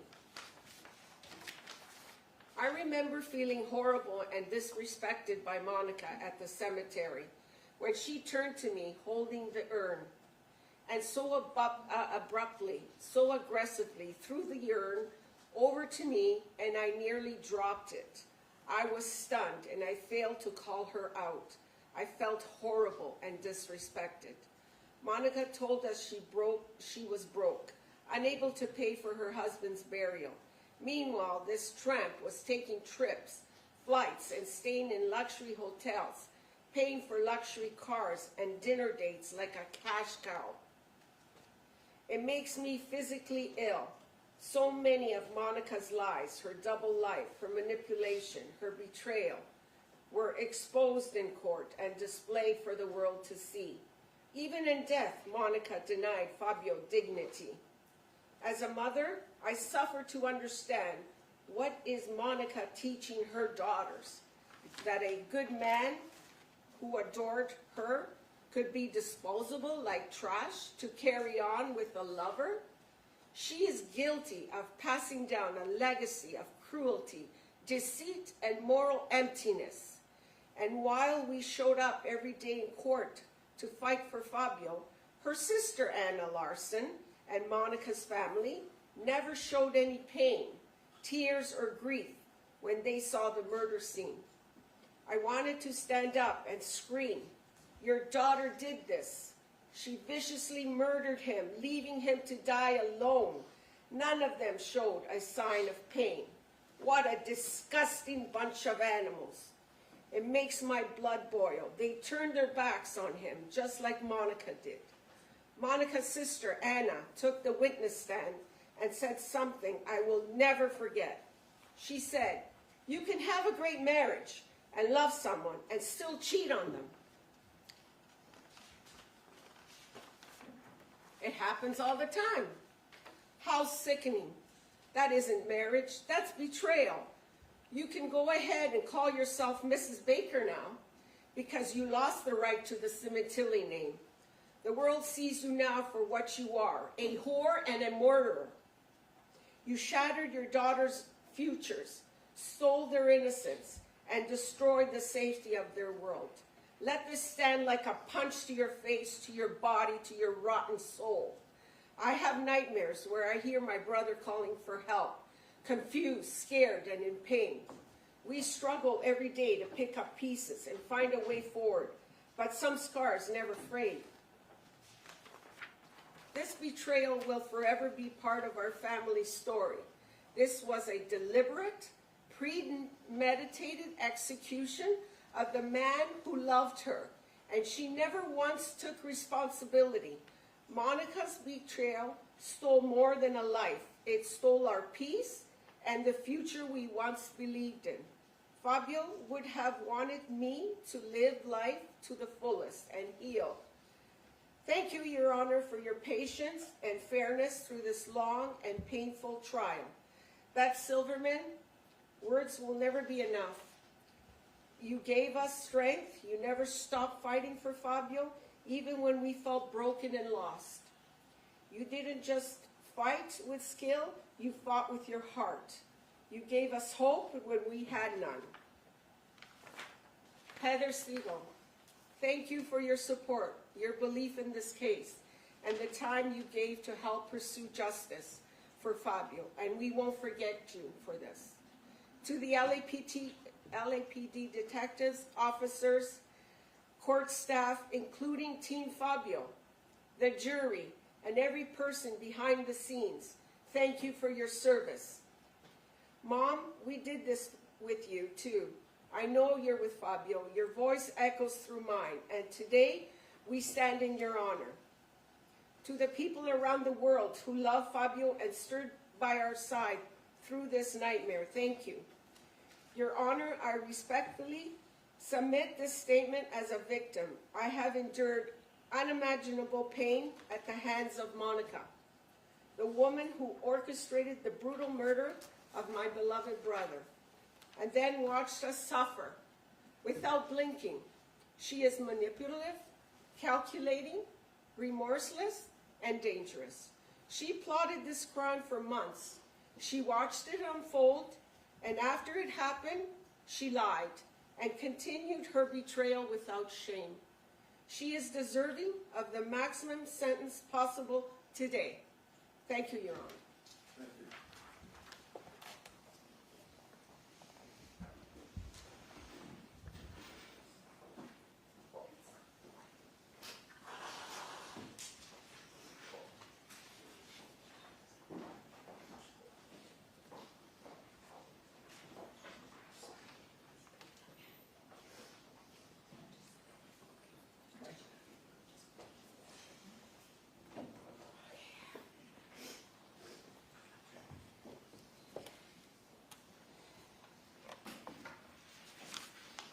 Good morning, Your Honor, members of the court. My name is Mela Sementilli, and I want to apologize in advance if some of my words may offend. There has been no deeper pain than losing Fabio at the hands of betrayal from the woman he honored. What Monica did shattered more than just my life. The details of her lies tore through my heart as I sat in this courtroom. Every single day, I feel pain as I think of Fabio, of what he might have felt and saw as his life flashed before him just before his death. The faces of Baker and Austin repeatedly attacking him, and knowing that Monica was behind his heinous attack. It haunts me to think how much my brother suffered, that it brings me to my knees. He was sitting in his special chair, the one place he treasured, and it tears a strip from my soul thinking about Monica's sentencing and how I pray she has a life in a prison for her life sentence. Fabio Sementilli was more than a man. He was a beacon of light, of love, and of loyalty. He lived with a full heart, opening his life to help others see their potential. I loved him every day, and I miss him terribly. He treated his family and friends with respect and was loyal to a fault. Fabio grew up with no father from the age of 11, and our mother sacrificed to raise a family with dignity. Since the day I met Monica over 25 years ago, I respected her like a sister because my brother wanted to build a life with her. Reminiscing is too painful, and it deepens the wounds. I've spent the last 6 months learning about the depths of the deceit and the evil Monica brought into our lives. Every day has the details of her unfaithfulness, her greed, and her lack of accountability unfolded during the trial. I relived the pain of my loss and the merciless murder of my brother Fabio. We came to this courtroom for 72 days seeking justice, and I found solace in the testimonies of people who loved and honored my brother. With little to no sleep, I wanted to be here in this very courtroom for him. I am forever proud of my brother, and I will always remember his boyish smile, beaming with pride as he created his magic, styling and shaping hair like a magician. He loved being a hairstylist behind the chair. He worked hard as a vice president for the Wella division at P&G. With his team, he proudly chartered new paths and took huge strides to make a difference in the hair industry. For my brother, this was an American dream. His memory will forever live, especially in the hearts of hundreds of thousands of people who support him and our family. Today, I want to mark the first day of my journey on letting go of the pain, the horror, and the betrayal I witnessed here in this courtroom. I will no longer hold back. I will forge a path to return to a life filled with joy, family, and friends. I was lucky to work alongside Fabio for over 30 years, and I would often hear him speak highly of his family and his children, especially his wife, Monica. He treated her like royalty, purchased a family home on Queen Victoria Street in LA, and called her his queen. He couldn't wait to get home to his girls and proudly posted about his family. He called her Poots. The world is grieving as they learned of the details of her treachery, an attack planned for nothing more than lust and greed. I am certain that if Fabio had known Monica wanted to be treated like a slut by a sex offender, he wouldn't have ever had to work so hard to offer her a beautiful life. Just over 8 years ago, everything changed. Our lives were turned upside down, and we found ourselves drowning in sorrow and despair. The pain of discovering the extent of Monica's betrayal, her involvement with Baker, her manipulation of our family, and ultimately the cold-blooded murder of my brother. It chokes me. Sometimes I can't describe the agony. I talk about him every day. It's the only thing that helps me cope. I speak his name to replace the pain of grief with the sound of love. It's the only way I know how to survive this nightmare. There are days I cannot even breathe as my throat chokes. My throat closes and I can't speak. I cannot function because the weight of Fabio's murder sits so heavily on my chest. As I learned, Monica and her entire family refused to even say his name, as if pretending he never existed relieves them of their guilt. I've watched in horror, and I've been put through hell as Monica and the Crescentini family taught Fabio's daughters not to grieve, not to cry, and not to honor their father, and ignore the facts and the evidence, having no respect for authority, this court, and the pursuit of justice. Sometimes I wish I could just shake them to show them that they are being lied to. They withheld Fabio's property, a memento from my dying mother. Her heart was broken, and none of them cared. My nieces should be asking the questions, why did our mother bring that predator into our home? Why did she let him sit at our home table? Why did she let him sleep in their father's bed? They should have been fighting to uncover how their mother could be capable of something so vile. Monica destroyed their foundation, their sense of truth, and their ability to grieve. It's heartbreakingly clear she never protected her daughters. She was using them. Your Honor, what Monica did to her daughters and to my nephew Luigi is unforgivable. This is yet another crime in itself. Her sentence should reflect more than just murder. It should reflect the long-term psychological destruction she caused in their lives. She had the audacity to demand a trial and parade around like a woman wronged. And in the end, she exposed not only her shameful affair, but the truth of the kind of mother she was. She is a complete and utter stupid bitch.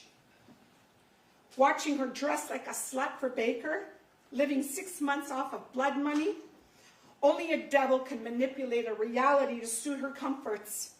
In all my worst nightmares, I could never have fathomed this calculated plan. Monica, you are a demon. She can't even look at me. And all your actions and your deceit has told us so. I hope every blood dollar you and your Crescentini family have is used on meds. Traded a beautiful life for trashy garages, dirty beds, Pinot Grigio for tubes of semen from a repulsive convicted sex offender. You didn't just kill Fabio, you humiliated him. You let him carry guilt for working hard while you carried on with a degenerate sex offender. You didn't just kill Fabio.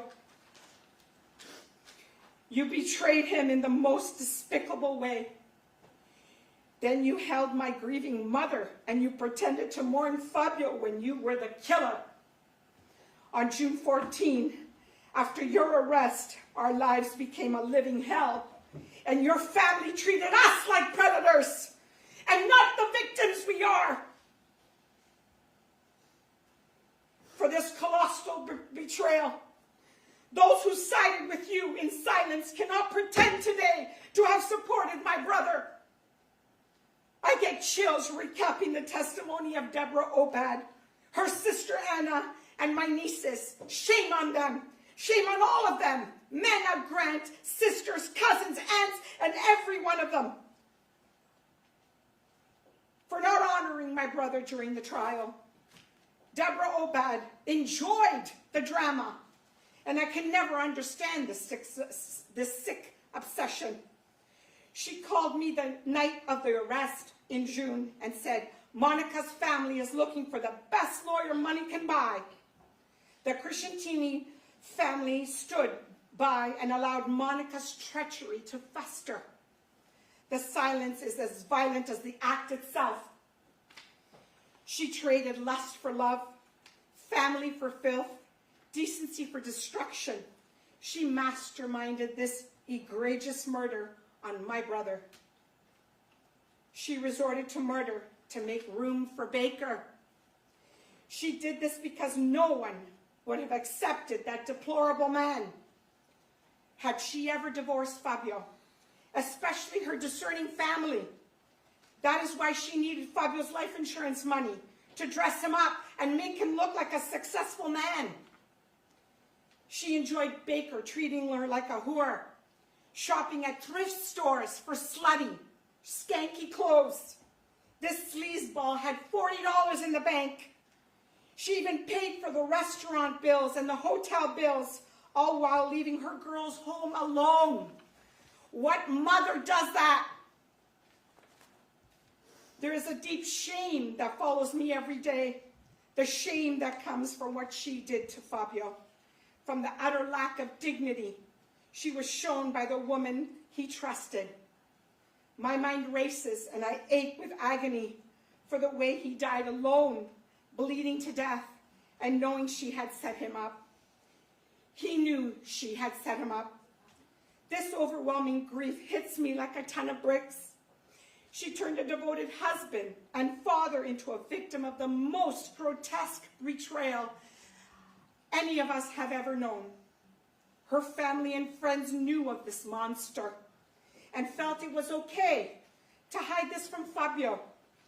And now they hide behind their defense lawyers, thinking a trial was going to set them free. That humiliation, that weight, it doesn't go away. I am ashamed of this disgusting things that she did behind my brother's back. I'm ashamed she degraded his honor to be in the arms of that gross, low-life pig. The name Sementilli is dignity, hard work, and love. And I demand Monica to surrender it. Despite the mountain of undeniable evidence, Monica was the mastermind behind Fabio's murder. Anna Larson claimed her sister can be trusted. The internet is filled with disgust and rage on how Monica manipulated the lives of hundreds of people who genuinely love Fabio.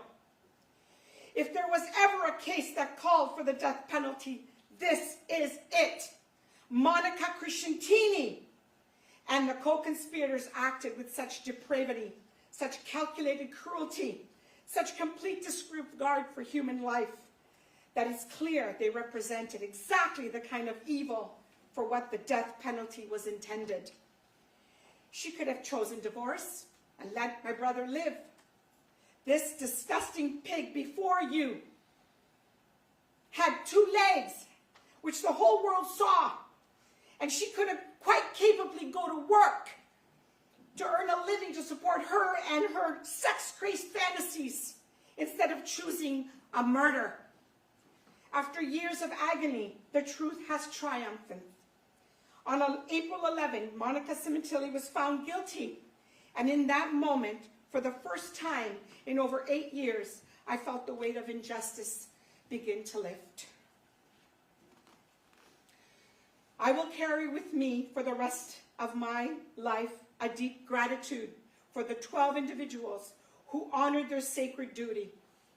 They listened and they made sure Monica was held accountable for all the destruction she caused. Judge Cohen, I thank you for your strength, your fairness, and for making our family feel justice did not fail. You created a courtroom where truth was protected and my brother's dignity restored, even in death. Thank you, Beth Silverman and Heather Segal, for your strength, the intelligence, and the unwavering pursuit of justice, making us proud beyond words.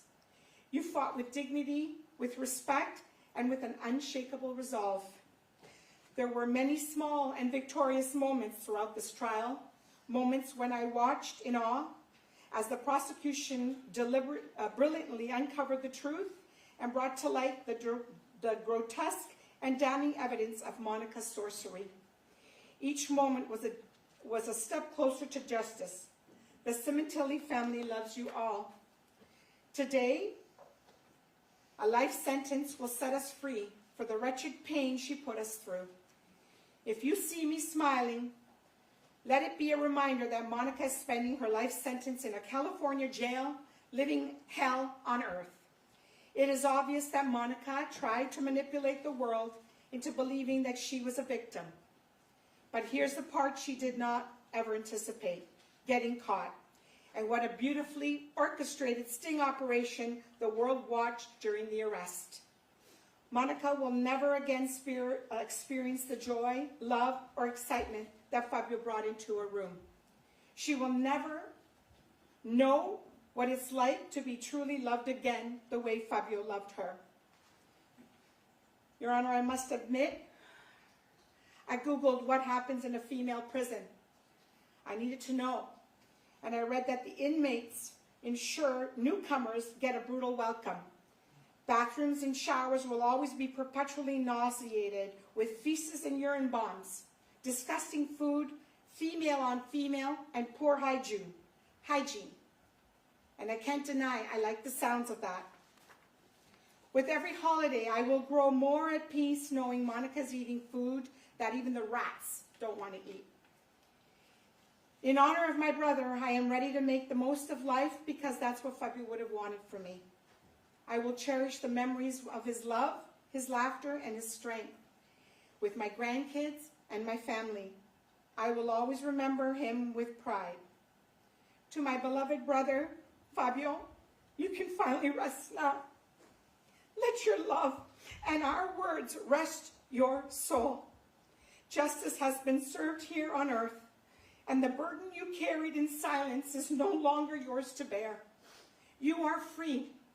Let peace wrap around you like a warm blanket, and may the pain of betrayal and sorrow be left behind.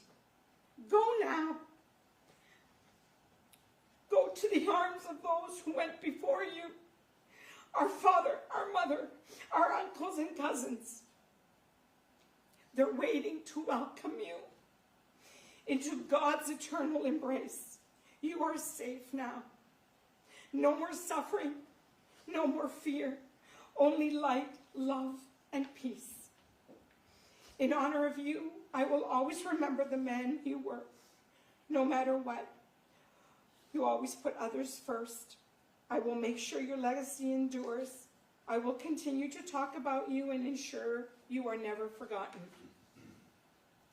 I will keep your daughters in my prayers and your son in my heart, and hope that one day that the Christiantini family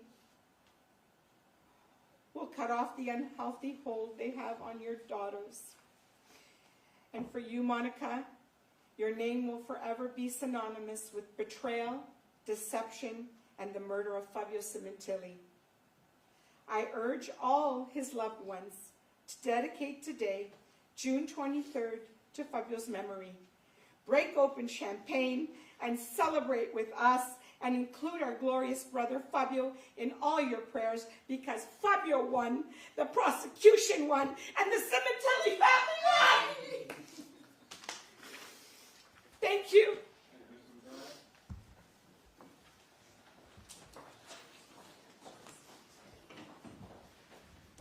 If I can have a moment, Ron.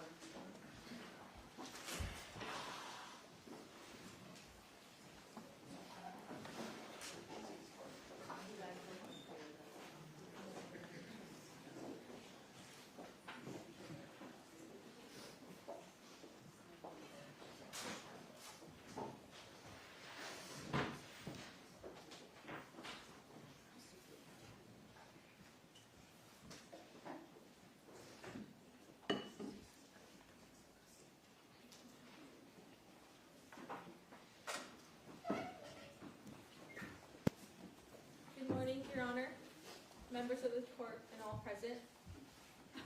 My name is Jessica, and I'm the oldest daughter of Monica and Fabio. In the spirit of trying to heal from this very horrible situation,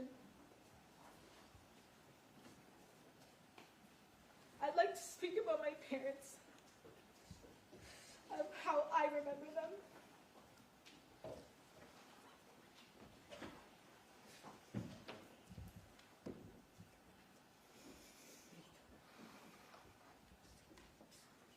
Every day growing up, my dad would send my sister and me off into the world with the same words: be smart, be strong, chin up, and charge the mountain.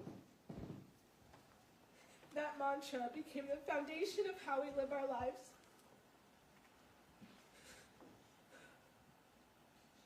My dad was our pillar of strength, steady, present, full of wisdom.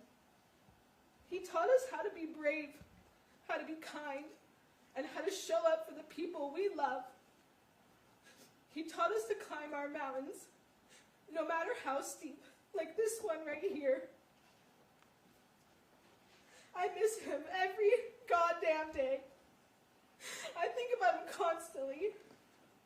I talk about him to my friends, to my family, to anyone who will listen to me, because I want to keep his memory alive.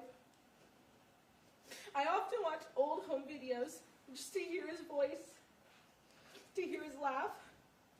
I want to remember what it felt like to have a dad, to be wrapped in that kind of love and the protection. I wanted nothing more in my life than to make him proud, to see his smile when I succeeded, and to hear him say that he believed in me. We used to have these family meetings, and at the end of each one, we'd all put our hands in together, and we'd chant Sementilli power. I used to think it was so cheesy. Now I treasure it. I'd give anything to just sit in one more of those meetings. I know how lucky I was to have a dad like him. He was the best dad anyone could ask for. I have to remind myself that it's better to have had him and lost him than to have never had him at all. I still feel him around me. I hear his voice all the time. When someone I love says something he would have said, I know it's him there with me. When I got my acceptance letter to UCLA, all I wanted to do was to call my dad and to tell him. When I started to cry, heartbroken that I couldn't share that with him, I looked up and I saw someone wearing a sweatshirt with his alma mater on it. I know that was my dad, and I know that was him telling me that I'm here, and I see you, and I hold on to all moments like that. And then there's my mom, my rock. When you're young, you don't realize that your parents are figuring out life too. It's their first time too. My mom had me when she was my age now, and I think about that a lot. How young she was, how brave she had to be. She moved away from her own life and family to support my dad's career, and she did it without asking for anything in return. She gave her entire self to us. She was always there at every school event, every heartbreak, every milestone.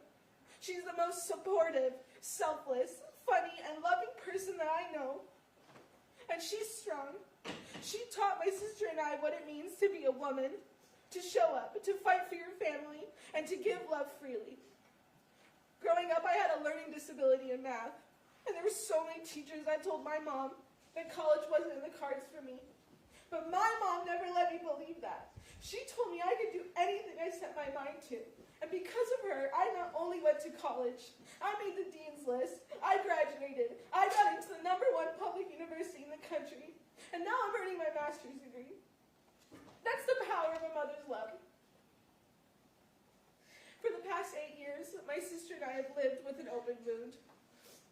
And during these last 8 years, my grandparents, my aunts, my uncle, and my 3 cousins uprooted their lives so that they could come to Los Angeles to take care of us when no one else would. Myself, my aunt, and my grandmother needed to go to family court to ensure that my sister Isabelle, who was 16 at the time, was not taken from us and placed into foster care. We needed to find a safe place to live and rebuild and reshape our lives. Now we're trying our best to move forward. We only had 5 months to grieve our father before we lost our mother too.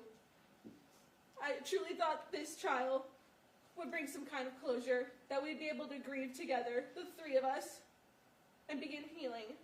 But instead, my sister and I are going to be doing what we've done the last 8 years.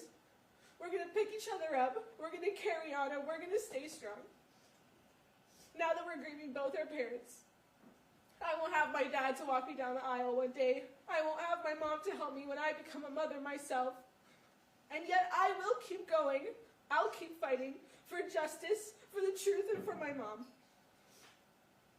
I am mindful of the importance of respecting the court's procedures and the ongoing legal process. We hope the appeal will be granted and that true justice will prevail.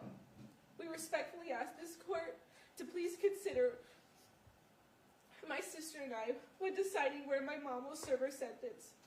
I strongly believe that being close to our mom will help us heal emotionally and psychologically from this horrible tragedy.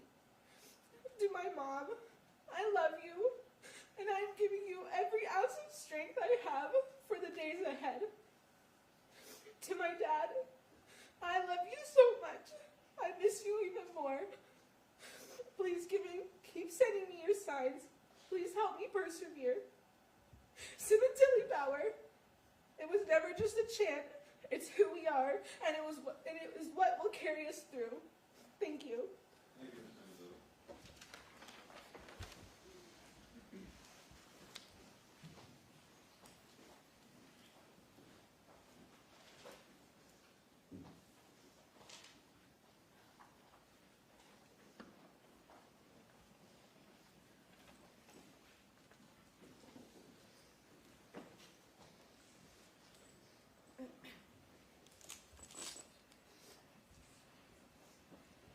Good morning, Judge Cohen, members of the court, and all present. My name is Isabella. I'm the youngest daughter of Monica and Fabio Sementilli. I stand here to tell you about the wonderful home my parents made for me. I urge you all to reconsider the picture that was painted of our family dynamic. I had the best childhood thanks to my mom and my dad. I had the most supportive parents who created a safe and loving home. My father was a man that I respected, trusted, and leaned on for comfort. He was front row with my mom, laughing and clapping at all of my school plays. He always asked me about my life, my friends. He truly cared to know about his daughter. Despite traveling a lot, my father made an effort to be present when he was home. He really listened to me. He taught me how to stand up for myself while still being respectful, and told me from a young age that the only opinion about myself that matters is my own. When you go to judge somebody, look in the mirror because that's usually what you want to fix about yourself. I'm grateful to have learned that so young. I get my hard work ethic from my father. He would jokingly ask who would become the hairdresser in the family and continue his legacy. I didn't know at the time that I would be the one following in his footsteps, but I thank him for guiding me to find my passion and lifelong career. I will continue my father's legacy in the hair industry, filling some big shoes, but in my own way. To those who knew my father, you also know how funny he was. My tears would turn to laughter in seconds. I'm confident I can speak on behalf of my sister and brother that we had the best father. Not many people got to know my father when he was home with his family. Once the suit and tie came off, that was the real Fabio I knew, and I feel lucky for that.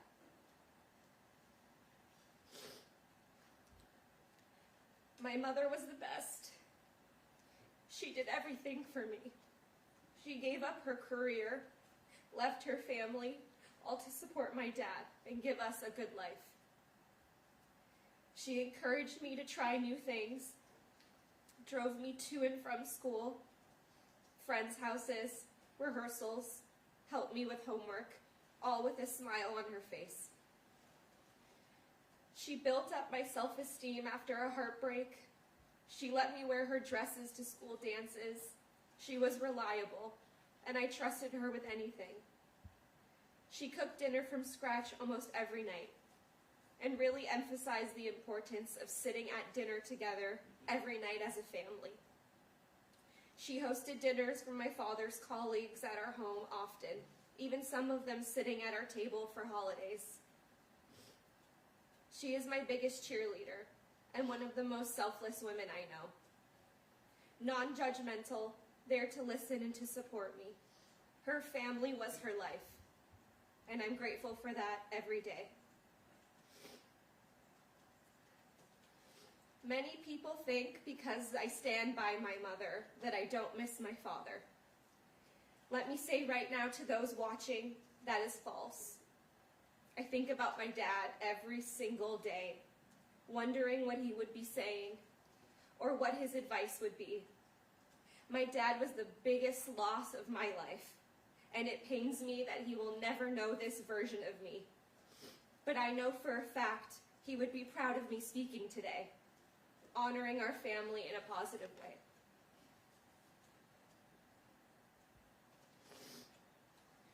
I often reminisce on the days when I would be inside in the middle of my piano lesson, and my parents would be outside in the backyard. We could hear my dad's laugh from across the entire house. Then I'd look outside and see them laughing together. They spent every night outside, talking, laughing, enjoying each other's company. They were best friends, and I didn't know how lucky I had it. My parents were the best wedding guests. They would take over the dance floor and dance all night long. That carried over to dancing at home while cooking dinner, where my sister and I would often join them. Those are the moments that I miss the most. Now I hope you can understand why I stand by both of my parents. They were the greatest people I've ever known.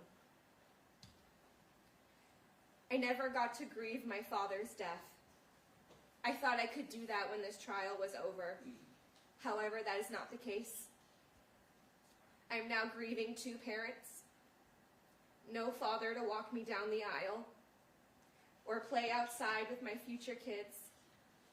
No mother to go to for advice or comfort. Despite all of my heartbreak, tragedy, and loss at only 25 years old, I somehow still have hope. I have hope justice will prevail over time. I have hope that I'll have a beautiful family one day and give them the childhood that I had. And I hope that I will heal from this nightmare of a situation.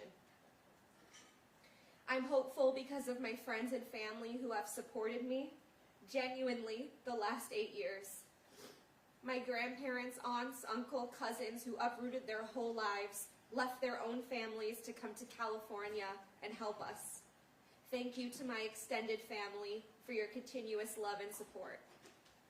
And thank you to the complete strangers who have reached out to me with support and kind words, showing me there are still kind and compassionate people out there who believe in me and my mother.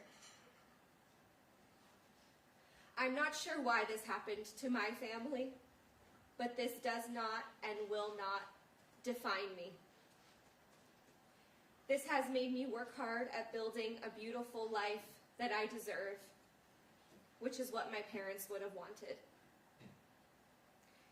To my mom and dad, I love you, I miss you, and I will forever remember you dancing in the kitchen. Thank you. Thank you, Isabelle.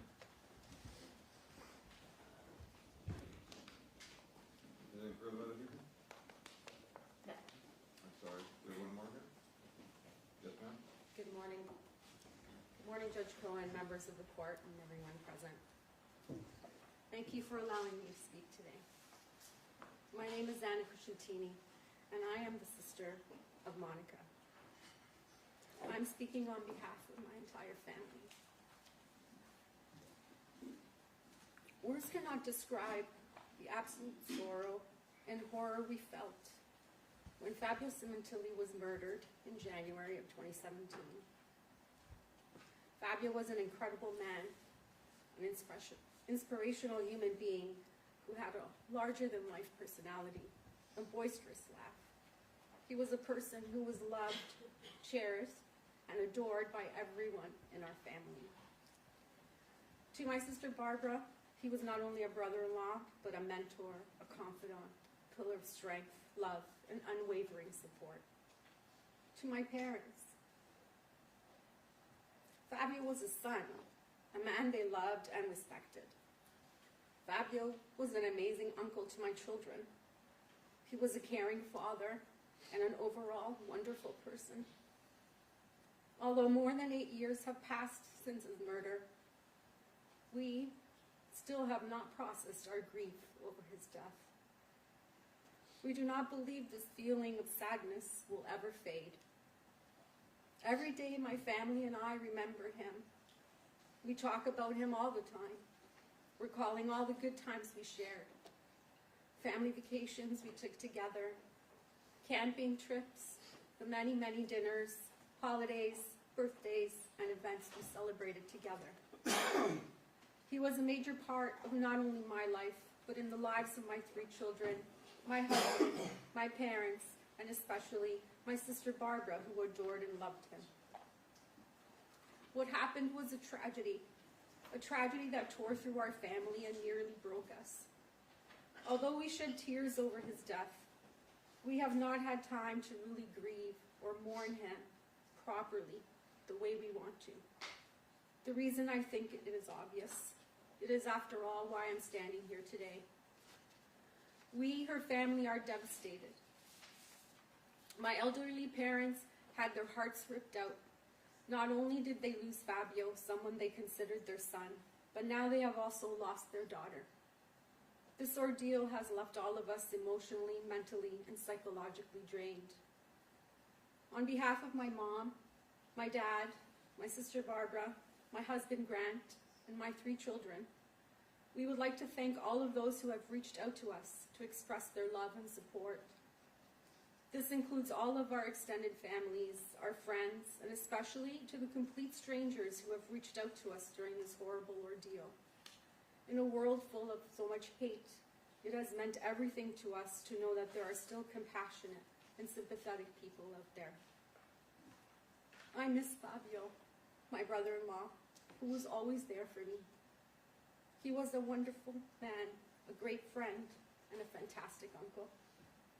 But I will also miss my sister, my best friend, the person I played cards with, spent many afternoons raising kids with, the sister I shared everything with, the sister that I know is loyal, honest, loving, kind, generous, and so full of life.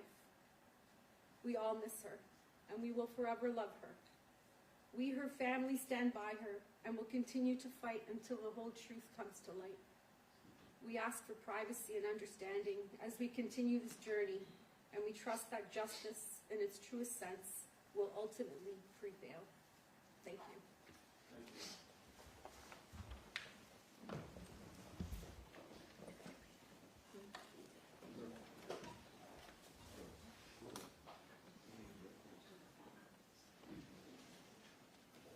Give it 1 second. I'm sorry? 1 second.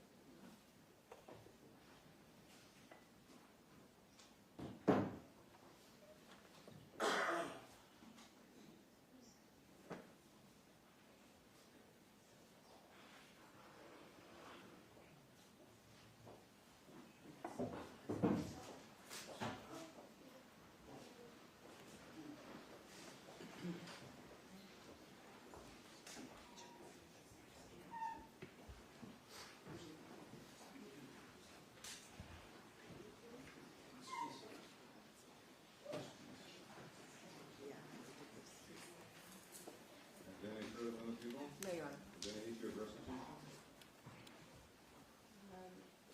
I believe there are no burial expenses at this point because he is sitting in a plot that doesn't belong to them. Very well. At some point there might be, but I doubt it will be. Although no person is asking for probation, the defendant is statutorily ineligible for probation pursuant to the dictates penal section 190 and 190.2, and consequently probation is denied. As counsel has pointed out, I do have discretion under penal section 654 as to which count to impose sentence. Listening to the evidence in this matter, I do find that the defendant was the mastermind in this conspiracy to commit murder.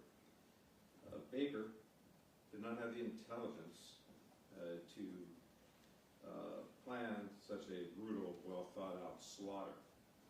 The defendant was the prime mover in this execution of a human being, and consequently, I am utilizing my discretion to impose the more serious of the sentences. Although this is not before me, Penal Section 1385.1 states that a court does not have discretion to strike a special circumstance that is found true by the jury. The legislature has, in its wisdom, had such bills before it that would take away this lack of discretion. For purposes of any future legislature, I must state now that if I had the discretion to strike a special circumstance, in this particular case, I would not. For the crime which defense been convicted in count 1, violation of penal section 187, subsection A, murder in the first degree, with special circumstances having been found true pursuant to section 190.2, subsection A, subsection 1, and 190.2, subsection A, subsection 15.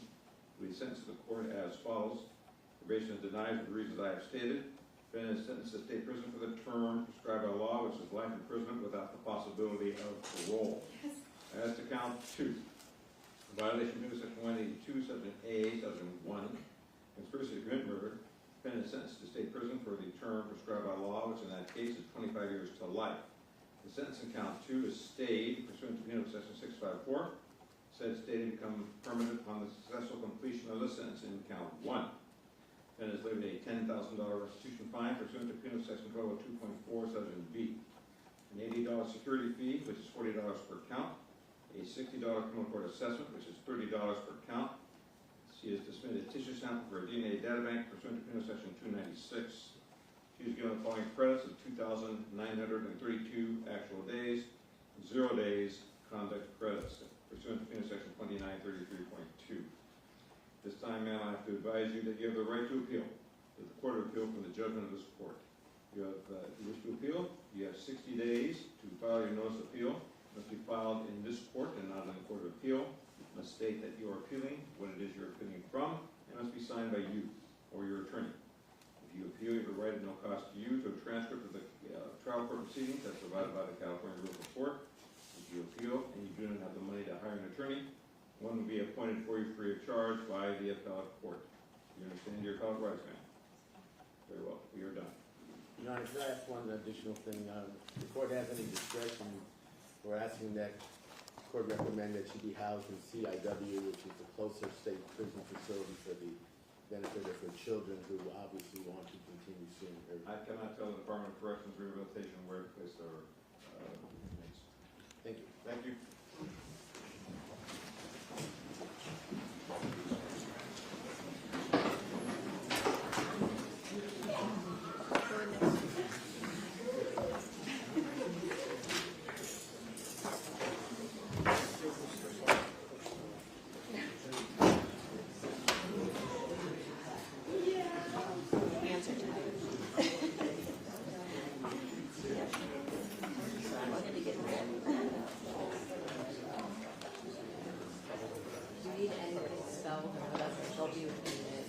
Okay, all right, thank you. I'm good, I know everything from the trial. I figured.